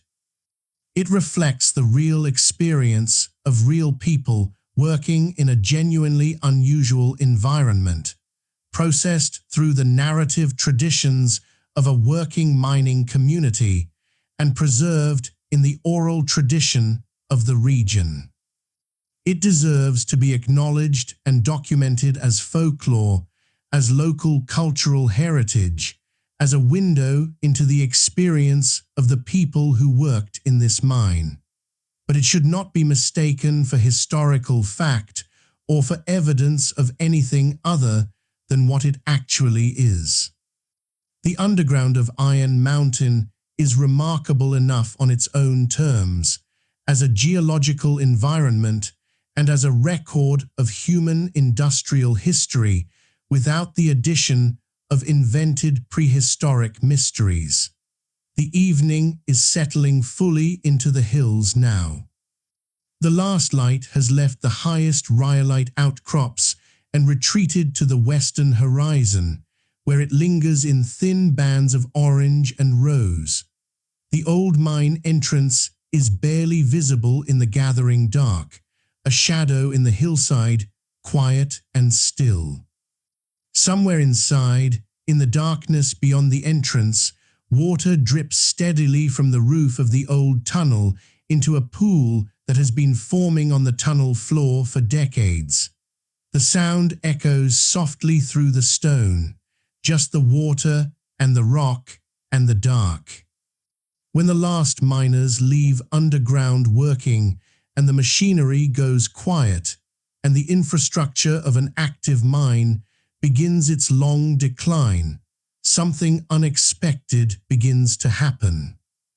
The mine, which in its active period was an environment of sustained disruption, of blasting and machinery noise and the movement of ore and people through its tunnels, of chemical and thermal changes imposed by the operations conducted within it, gradually begins a process of stabilization. The extreme disturbances of active mining cease. The water rises to its natural level. The air settles into the particular chemical and thermal equilibrium of an enclosed underground space in a specific geological setting. And into that stabilizing environment, life begins to move, not immediately, not dramatically, but patiently, incrementally, following the same principle that drives biological colonization of any new or disturbed habitat. Where conditions exist that can support any form of life, life will find its way there. And the conditions that develop in abandoned mine workings, while they remain challenging by many biological standards, are sufficient for a surprising range of organisms that have adapted to the particular combination of darkness, humidity, stable temperature, and specific chemical environment that abandoned mines provide. Groundwater is the medium through which most of this biological colonization occurs. As the water table rises in the abandoned workings, it brings with it dissolved minerals from the surrounding rock and organic materials from the surface soils and vegetation above. The water that fills the lower levels of abandoned mine workings is not the sterile, purely mineral solution that it might appear to be.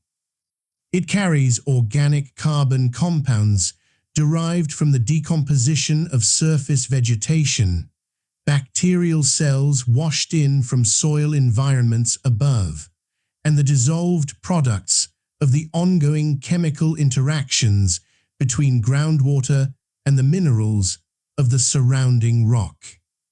This chemical richness, modest by surface standards, but significant by underground ones, provides the energetic foundation for the microbial communities that are typically the first biological colonizers of abandoned mine environments. Bacteria capable of deriving energy from the oxidation of iron compounds are particularly relevant in the context of Iron Mountains' abandoned workings, given the abundant iron-bearing minerals in the surrounding volcanic rock. Iron-oxidizing bacteria, members of genera including Acidithiobacillus and related organisms, are capable of living in the acidic, iron-rich water that develops in some sections of abandoned mine workings, oxidizing ferrous iron to ferric iron, and using the energy released by that reaction to drive their metabolic processes. The activity of iron-oxidizing bacteria in mine water environments produces characteristic orange and red precipitates of iron hydroxide compounds, coating rock surfaces and accumulating in sediment on the floors of flooded tunnels. These precipitates, often called ochre in mining contexts, are the biological signature of active iron-oxidizing bacterial communities, and their presence in mine water environments across the world reflects the remarkable adaptability of microbial life to conditions that would be lethal to most surface organisms. The mineral formations that develop in abandoned mine tunnels over the years and decades following closure are another dimension of the ongoing geological and biological activity within the underground. As groundwater evaporates from tunnel walls and ceilings in sections of the mine that are not permanently flooded, it deposits the dissolved minerals it carries as thin crusts and coatings on the rock surface. In iron-rich environments like the Iron Mountain mine, these evaporative deposits can include colorful iron minerals, yellows and oranges and reds, that create visually striking patterns on the tunnel walls over time. Other minerals, including various sulfates and carbonates, form their own characteristic crystal habits in the underground environment, contributing to the ongoing mineral transformation of the abandoned workings. Bats are among the most ecologically significant vertebrate colonizers of abandoned mine workings, and their relationship with the abandoned underground structures of Iron Mountain and the surrounding St. Francois Mountains region represents one of the most important biological legacies of the mining period in this landscape. Several species of bat native to Missouri use abandoned mine workings as hibernation sites during the winter months, and in some cases, as maternity roosts during the summer. The conditions that make abandoned mines valuable bat habitat are precisely the conditions that the mine's geology and construction create. Stable, cool temperatures in the range preferred by hibernating bats. High humidity that prevents desiccation of the hibernating animals. Dark, enclosed spaces that are protected from the temperature fluctuations of the surface world. And critically, relative freedom from the disturbance by predators and human activity that would interrupt the energy-conserving torpor of hibernation.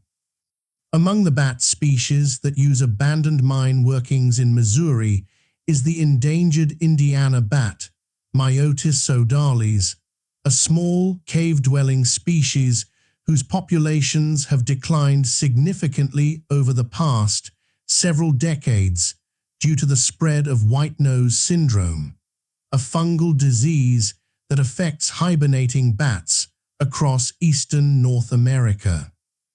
The Indiana bat's dependence on stable underground hibernation sites makes the preservation of suitable abandoned mine workings a genuine conservation priority. And the management of access to mine sites known to support Indiana bat hibernation colonies has become an important element of bat conservation programs in Missouri and across the eastern United States. The fungal pathogen responsible for white nose syndrome, Pseudogymnoscus destructans, was first identified in North America in 2006 and has since spread across the continent, killing millions of hibernating bats of multiple species and threatening the long-term survival of some cave-dwelling bat populations. The disease is named for the characteristic white fungal growth that appears on the muzzle and wing membranes of affected bats during hibernation, and it kills by disrupting the physiological processes of hibernation, causing bats to wake repeatedly during winter and deplete their fat reserves before spring arrives. The management of human access to abandoned mine sites that support bat hibernation colonies is therefore not simply a safety measure for human visitors, though the genuine hazards of entry into deteriorated mine workings make such restrictions appropriate on those grounds alone. It is also a conservation measure, reducing the risk of introducing or spreading the white nose syndrome pathogen and minimizing the disturbance to hibernating bats that can itself have significant physiological consequences during the critical winter period.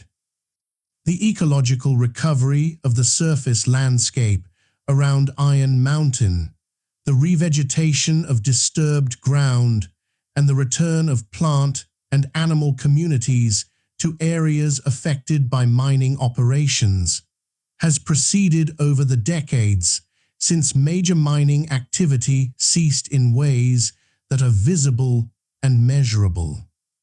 The mixed hardwood forest that covers much of the St. Francois Mountains today is not a pristine, undisturbed ecosystem, but it is a recovering one, in which the natural processes of succession and biological community development have been working steadily toward a more complex and more diverse state than existed immediately after mining operations ended. The specific ecological legacy of the mining period is complex and not entirely positive. Mine waste materials, the crushed and sorted rock left over from ore processing operations, can contain elevated concentrations of various metals that leach into groundwater and soil as the waste weathers over time. The management of these legacy contamination issues is an ongoing concern at former mining sites across the Francois Mountains region, requiring the kind of long-term monitoring and remediation effort that the scale and duration of historic mining operations make necessary. But ecological recovery is real, and it is happening. The forest is growing back across the disturbed ground. The streams are clearing as sediment loads diminish. The wildlife that was displaced by the noise and disturbance of active mining is returning to the landscape. And underground, in the dark and quiet of the abandoned workings, the patient processes of biological colonization and mineral formation are transforming the spaces that human industry created into something that belongs, in its own quiet way, to the natural history of this ancient landscape. The mine is becoming part of the mountain again, slowly, incrementally, on the timescale of geology rather than the timescale of human planning. But genuinely and irreversibly, the mountain is reclaiming what was taken from it. The tools available to those who study landscapes like Iron Mountain have changed dramatically in recent decades, not in their fundamental purpose, which remains what it has always been: the careful, systematic accumulation of accurate knowledge about the natural and human history of a place, but in their precision. Their reach and their ability to reveal things that previous generations of researchers could not have accessed without methods that simply did not exist. LiDAR, the laser-based remote sensing technology that has transformed the study of landscape archaeology and geology across the world, has been applied to the Francois Mountains region with results that continue to refine the understanding of both the natural landscape and the human modifications to it. By generating precise three-dimensional models of the ground surface beneath the forest canopy, LiDAR surveys reveal the subtle topographic signatures of features that are invisible to the eye from the ground or from conventional aerial photography. In the context of historic mining landscapes, LiDAR is particularly valuable because mining operations leave characteristic topographic signatures. Shaft collars, the depressions or slight mounds that mark the surface location of underground shafts, appear as distinctive circular features in the LiDAR-generated terrain model. The linear depressions that mark the surface trace of collapsed mine tunnels appear as subtle negative features in the terrain. The spoil piles accumulated from ore processing and shaft sinking appear as positive topographic features, often with forms that are distinctive enough to be recognized even after decades of revegetation. By identifying these topographic signatures systematically across the landscape of Iron Mountain and the surrounding area, LiDAR surveys can produce a more complete inventory of the surface expression of the historic mining operations than any previous mapping method has been able to achieve. This inventory, in turn, provides a foundation for understanding the spatial extent of the mining operations and for inferring something about the underground geometry of the workings below. Ground-penetrating radar, a technology that uses electromagnetic pulses to detect changes in subsurface material properties, offers another tool for investigating the underground geometry of historic mine workings without requiring physical access to the underground. Ground-penetrating radar can detect the boundaries between solid rock and underground voids, identifying the presence of tunnels and chambers that are not visible from the surface. Its effective depth penetration is limited by the electrical properties of the surrounding rock and in the dense, iron-rich volcanic rock of the St. Francois Mountains, depth penetration is more constrained than in some other geological environments.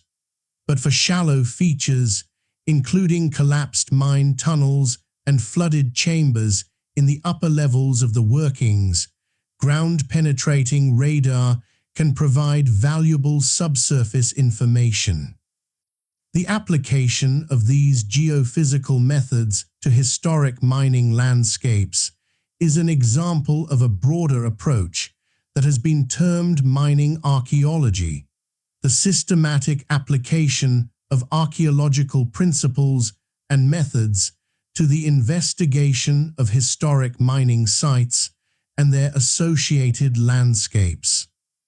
Mining archaeology treats the physical remains of mining operations, both above and below ground, as archaeological evidence that can be systematically documented, analyzed, and interpreted to reconstruct the history of the operations and the lives of the people who conducted them. In the United States, mining archaeology has grown significantly as a discipline in recent decades, driven partly by the requirements of federal and state historic preservation legislation that mandates the documentation of historic sites before they are disturbed by development or remediation activities. The former mining landscapes of the St. Francois Mountains region include sites that meet the criteria for historical significance under these frameworks, and the documentation requirements associated with any significant ground disturbance in these areas has produced an accumulating body of archaeological information about the mining heritage of the region.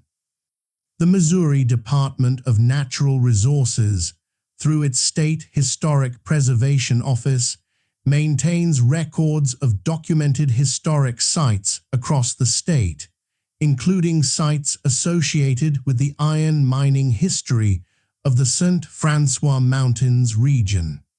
The United States Geological Survey and its predecessor agencies accumulated substantial geological documentation of the mineral resources of the region over more than a century of geological survey work, and these records held in archives and available through the USGS publication series constitute a primary documentary resource for anyone seeking to understand the geology of the Iron Mountain area.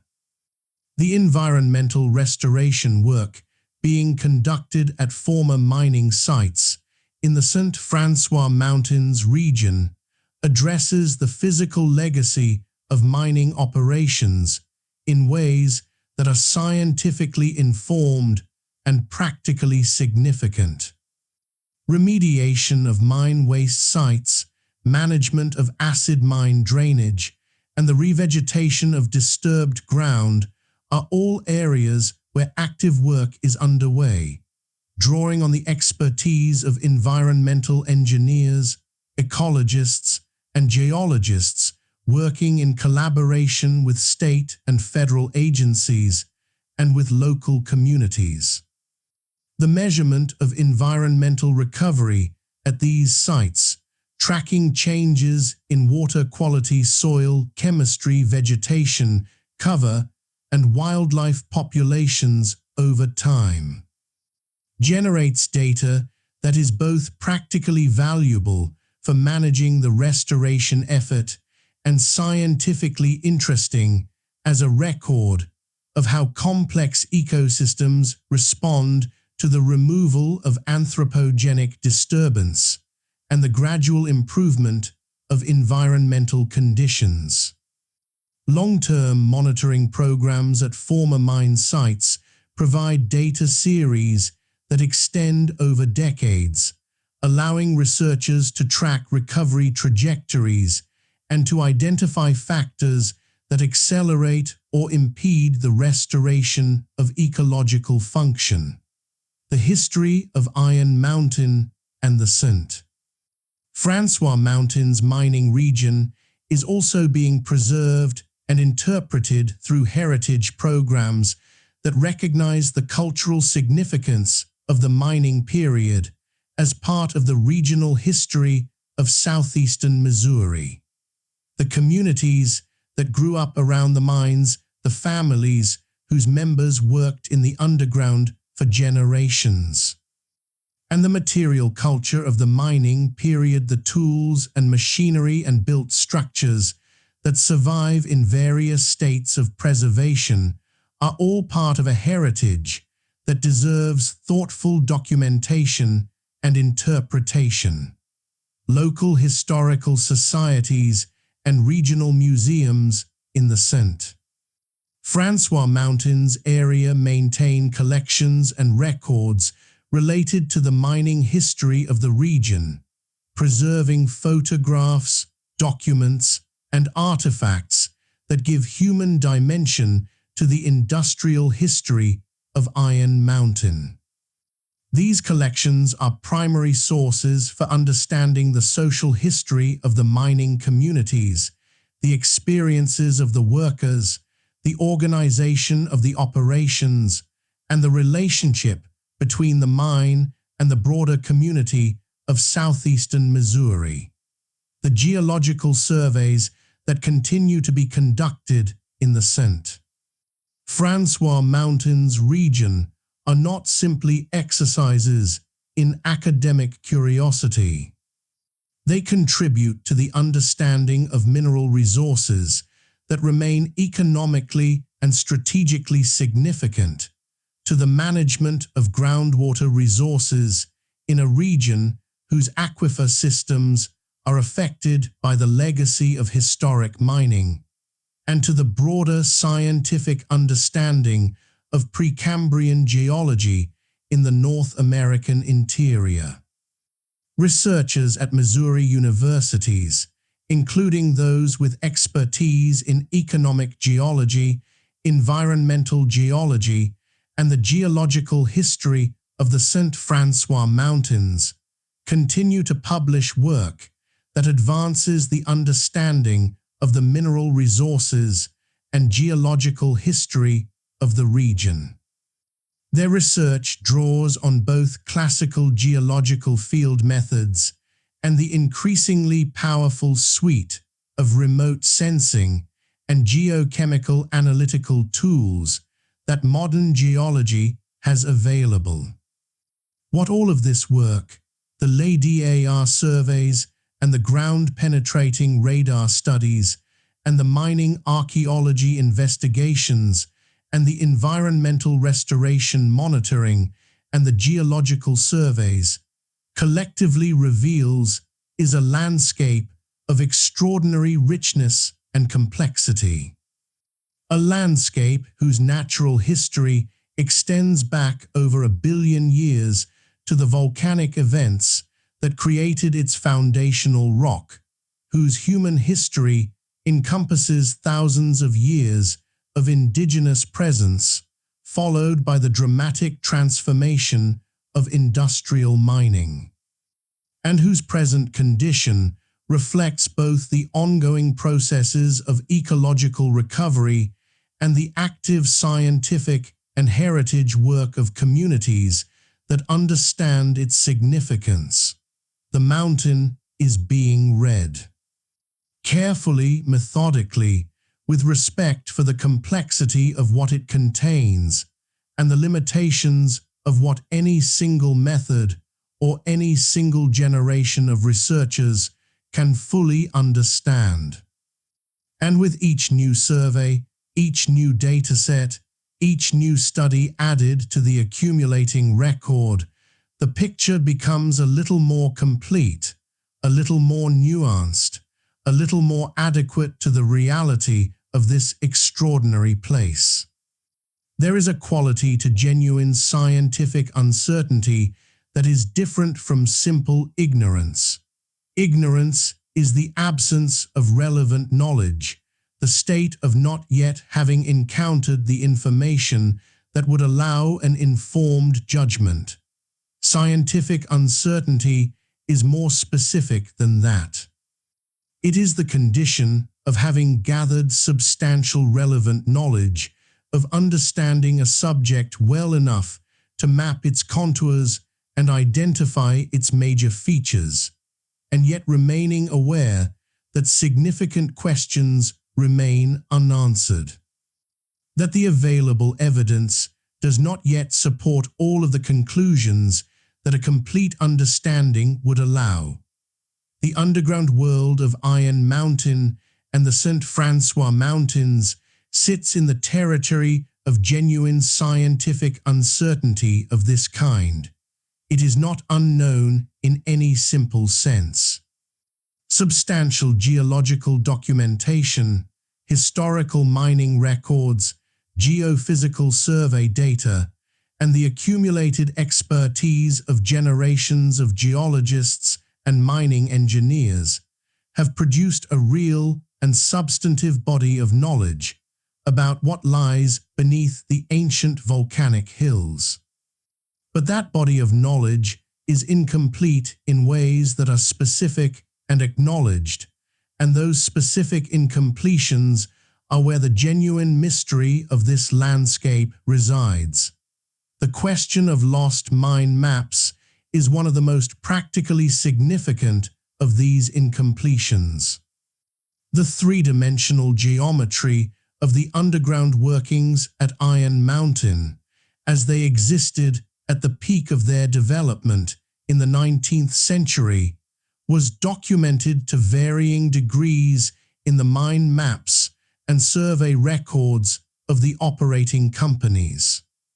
Some of those records survive in the archives of state geological surveys and historical societies, preserved by the institutional memory of organizations whose collecting mandates included precisely this kind of industrial heritage documentation. Others were held by the operating companies themselves and were lost in the transitions of corporate reorganization, bankruptcy, and closure that attended the decline of the mining operations. The surviving mine maps, where they exist, are documents of considerable historical value.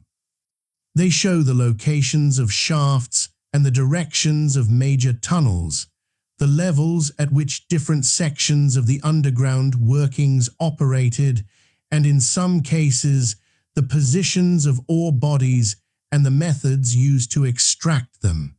But the maps are not comprehensive. They reflect the state of the underground at specific moments in the mine's development, not the complete geometry of everything that was ever built.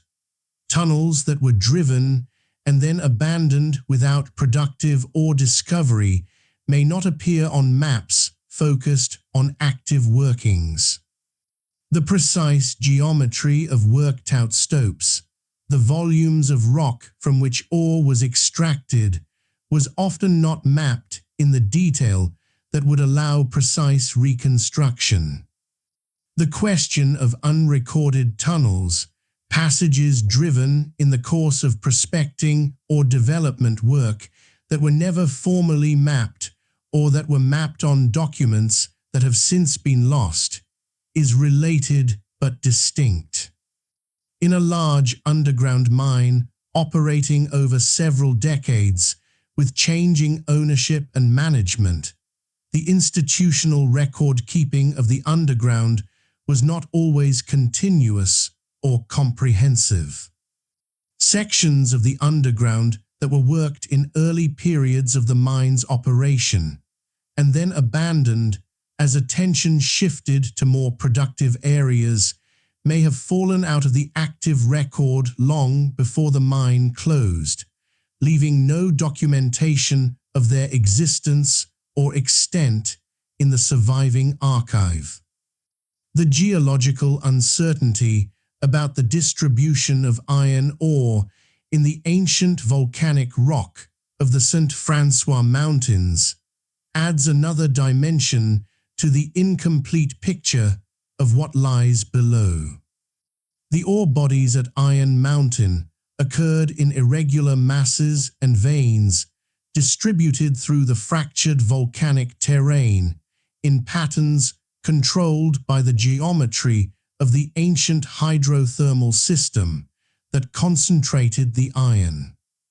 The mining operations followed the ore as they found it, and the three-dimensional distribution of what was found reflects both the actual distribution of the ore and the spatial extent of the underground workings that searched for it. But the ancient hydrothermal system was three-dimensional and complex, and there is no reason to assume that the mining operations found and exploited every ore body that the geological setting produced. Ore bodies that lay below the depth reached by the workings, or in directions that the mine geometry did not intersect, or in rock types that were not recognized as ore-bearing by the geological understanding of the time, may remain in place in the ancient volcanic rock, undiscovered and undocumented. The future of archaeological research in the Francois Mountains mining landscape is a subject of genuine scientific interest, as the methods of mining archaeology and historical archaeology continue to develop. As the non-invasive geophysical survey technologies that can investigate the subsurface without physical entry into unsafe underground spaces continue to improve, and as the archival research into surviving historical records continues to identify and analyze the documentary evidence that does survive. The picture of what was built beneath Iron Mountain will become more complete. Future archaeological investigations of surface sites associated with the historic mining operations, the ore processing facilities, the mining community, infrastructure, the transportation routes that connected the mine to the broader economy, have the potential to add substantially to the understanding of the social and economic history of the Iron Mountain mining period. Archaeological excavation of mine-associated surface sites conducted under appropriate professional and regulatory frameworks can recover material evidence of the daily life of the mining communities that the documentary record does not capture. The geological research questions raised by the Iron Mountain ore deposit are also ones that future investigation is likely to address with increasing precision. Understanding the conditions under which the hydrothermal system that concentrated the iron ore operated the temperature and chemistry of the mineralizing fluids. The duration and timing of the mineralizing events and the relationship between the ore-forming system and the broader tectonic history of the Precambrian volcanic terrain are all subjects of active research in economic geology that have direct bearing on the Francois Mountains iron deposits. The climate records potentially preserved in the underground of the Francois Mountains, in the mineral formations that have developed in natural cave systems and in the older sections of abandoned mine workings, represent another avenue of scientific investigation that has barely been opened.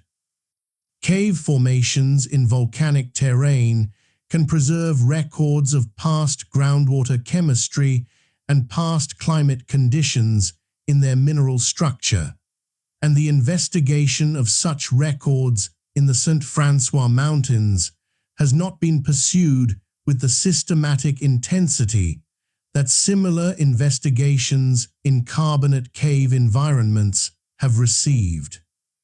What can be said with confidence about what still remains below is this: the underground of Iron Mountain is not a fully known or fully explored space.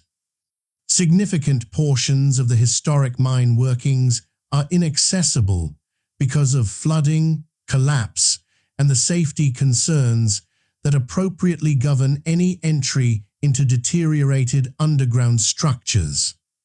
The documentary record of the underground is incomplete in ways that cannot be fully remedied by archival research alone. And the natural geological features of the ancient volcanic terrain, the fracture systems and mineral veins and geological structures that the mining operations intersected and partially documented, extend beyond the reach of the mine workings into rock that has never been directly investigated. None of this incompleteness reflects deliberate concealment or mysterious suppression of information. It reflects the ordinary consequences of time and geology and the institutional limitations of historical record-keeping in an era before the systematic preservation of industrial heritage was understood as a priority. It reflects the physical reality of an underground environment that has been subject to a century and more of deterioration since the active management that once maintained it ceased. And it reflects the honest limits of what any generation of researchers can know about a geological system that has been developing for over 1 billion years. The mystery of what remains below Iron Mountain is the genuine mystery of a complex place that is not yet fully known. It is the mystery that drives honest scientific inquiry forward, that motivates the next geological survey and the next archival investigation and the next careful application of geophysical technology to a landscape that continues to yield to those who look carefully enough, more than any previous look has found.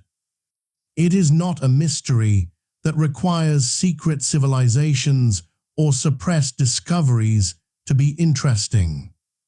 The real story of this landscape, the volcanic events that created it, the hydrothermal processes that concentrated its ore, the long human presence that preceded the mines, the industrial transformation of the 19th century, the ecological recovery of the present, is extraordinary enough on its own terms.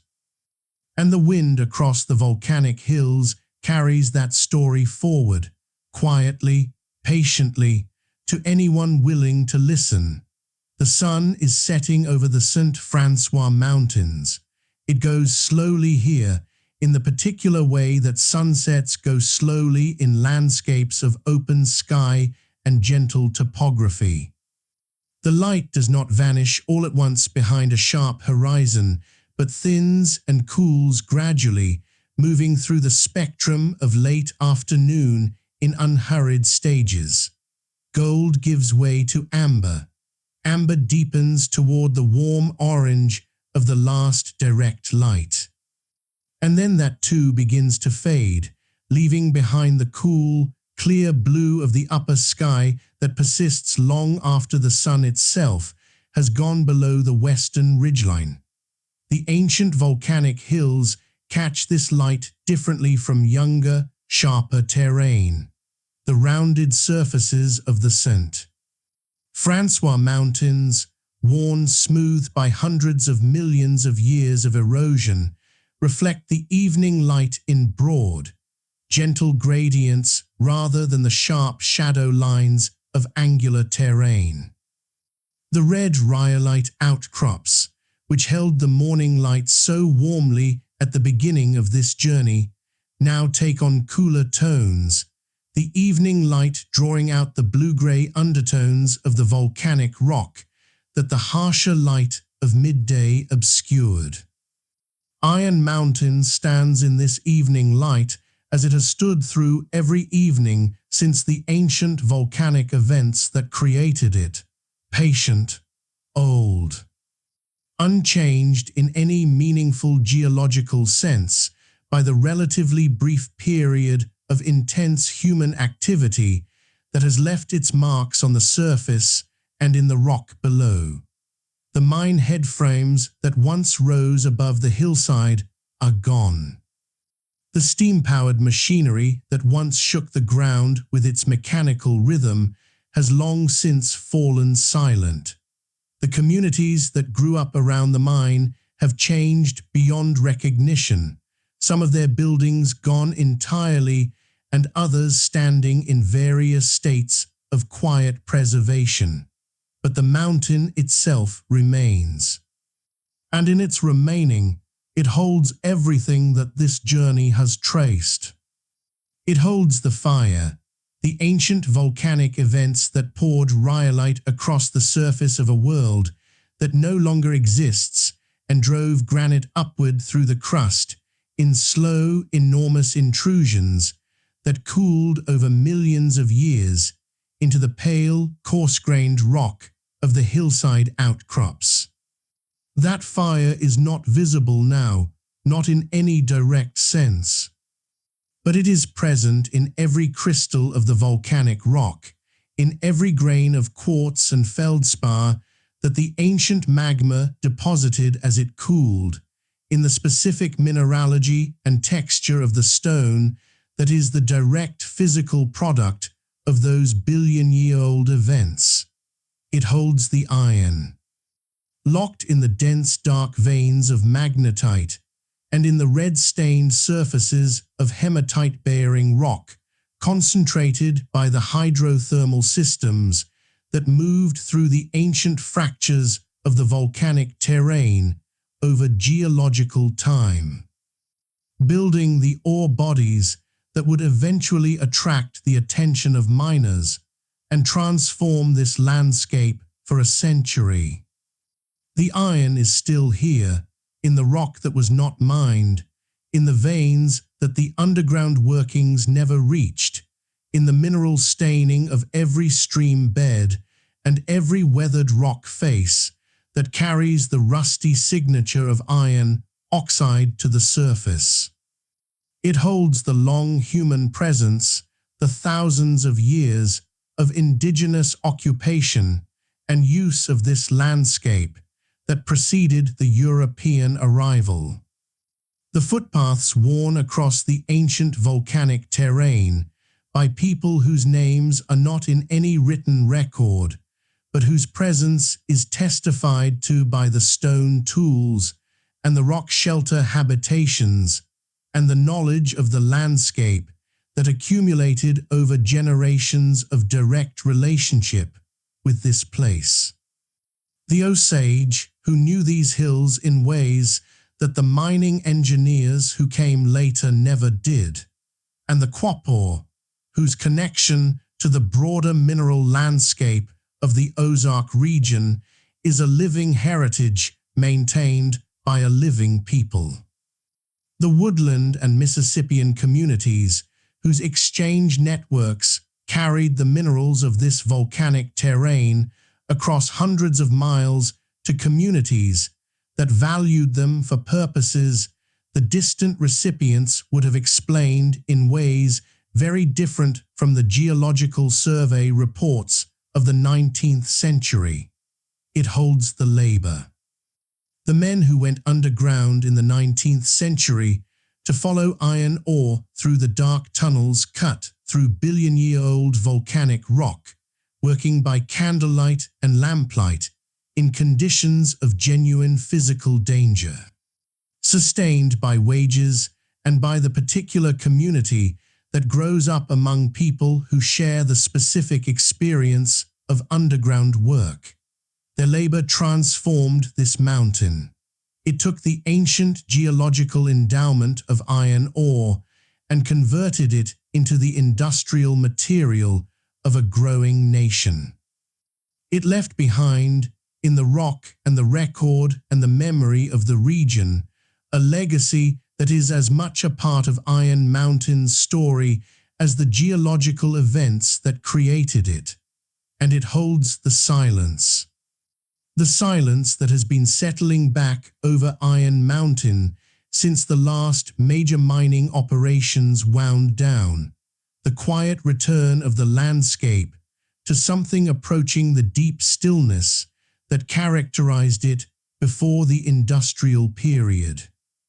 Not the same stillness, not the pristine silence of a landscape untouched by human activity, because that landscape no longer exists here and perhaps never will again exactly. But a real quiet, a growing quiet, as the forest continues to recover and the wildlife continues to return and the intrusive sounds of industrial machinery fade further into the past. In the abandoned mine workings below the surface, the quiet is absolute.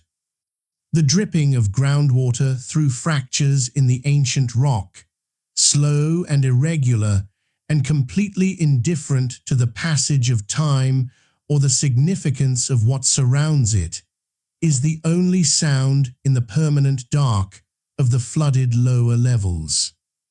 Water finds its way through billion-year-old cracks in volcanic rock, dissolving infinitesimal quantities of mineral with each contact, carrying those dissolved minerals slowly through the underground until conditions change and they are deposited elsewhere. This is the oldest activity in this mountain, the activity that has been occurring continuously since long before any human being was present to hear it, and it will continue long after any current human concern with this place has passed into history.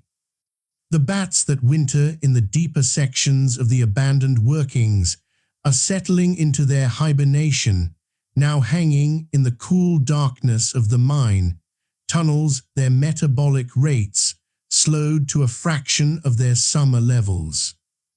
Their bodies drawing on the fat reserves accumulated during the productive foraging of the warmer months. They are among the most direct biological connection between the underground that human industry created and the natural world that preceded and surrounds it. Using the spaces that the miners made in the rock for purposes that the miners would not have imagined, and that are as genuine a part of the mountain's ecology as any surface world relationship.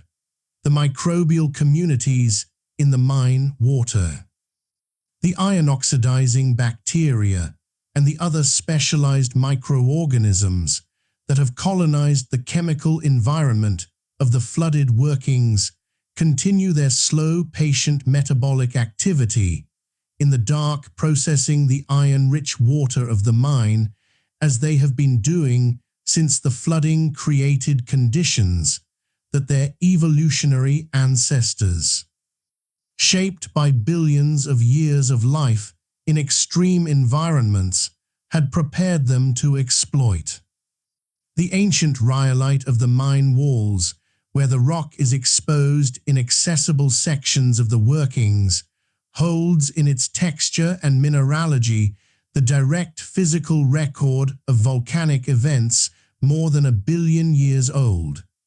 Each crystal is a testament to the conditions of its formation. Each fracture surfaces a record of the stresses that have been applied to the rock since its formation. Each iron stains the signature of hydrothermal fluids that moved through the rock millions of years before any human being existed to wonder about them. Everything is here, everything is present. Not as a museum exhibit or a deliberate preservation, but as the actual, physical, ongoing reality of a place that contains within itself the accumulated history of everything that has ever happened in it. This is what Iron Mountain is. Not a mystery in the sensational sense, not a landscape of hidden secrets waiting for some dramatic revelation to unlock them, but a mystery in the deeper, more honest sense, the mystery of genuine complexity and genuine age. The mystery of a landscape that contains more than any single survey or any single generation of researchers has yet been able to fully account for. The mystery that arises when the history of a place is long enough and complex enough that the human effort to understand it is always necessarily incomplete. The central question that has guided this journey was this: what happens when one of North America's oldest volcanic landscapes becomes both a natural fortress and a gateway beneath the earth? The answer, traced through the billion-year geology of the volcanic terrain and the hydrothermal processes that concentrated its iron, and the long human presence that preceded the mines and the industrial transformation of the 19th century and the ecological recovery of the present, is not a single statement. It is a landscape, a real, specific, extraordinarily old and complex landscape that has been shaped by fire and water and time and human labor into something that no single description can adequately capture.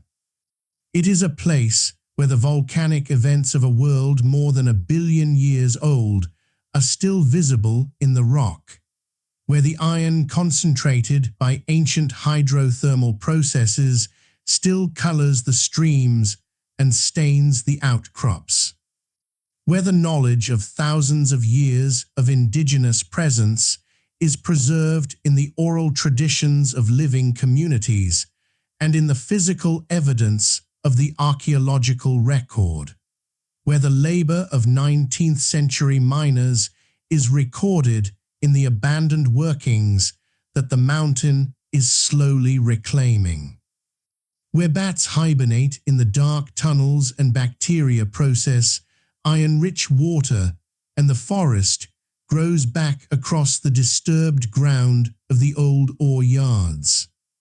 It is a place where the deep time of the earth and the brief but consequential time of human history meet and overlap in ways that reward careful attention and patient inquiry. The last light has left the hilltops now, the sky above the St. Francois Mountains is the deep blue of early night, the first stars appearing in the east where the sky has darkened earliest.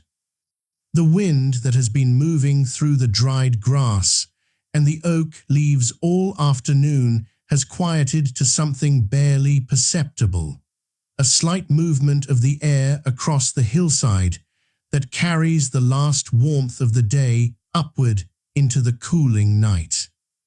At the base of the ridge, the old mine entrance is invisible in the darkness, its rectangular shadow absorbed into the general dark of the hillside.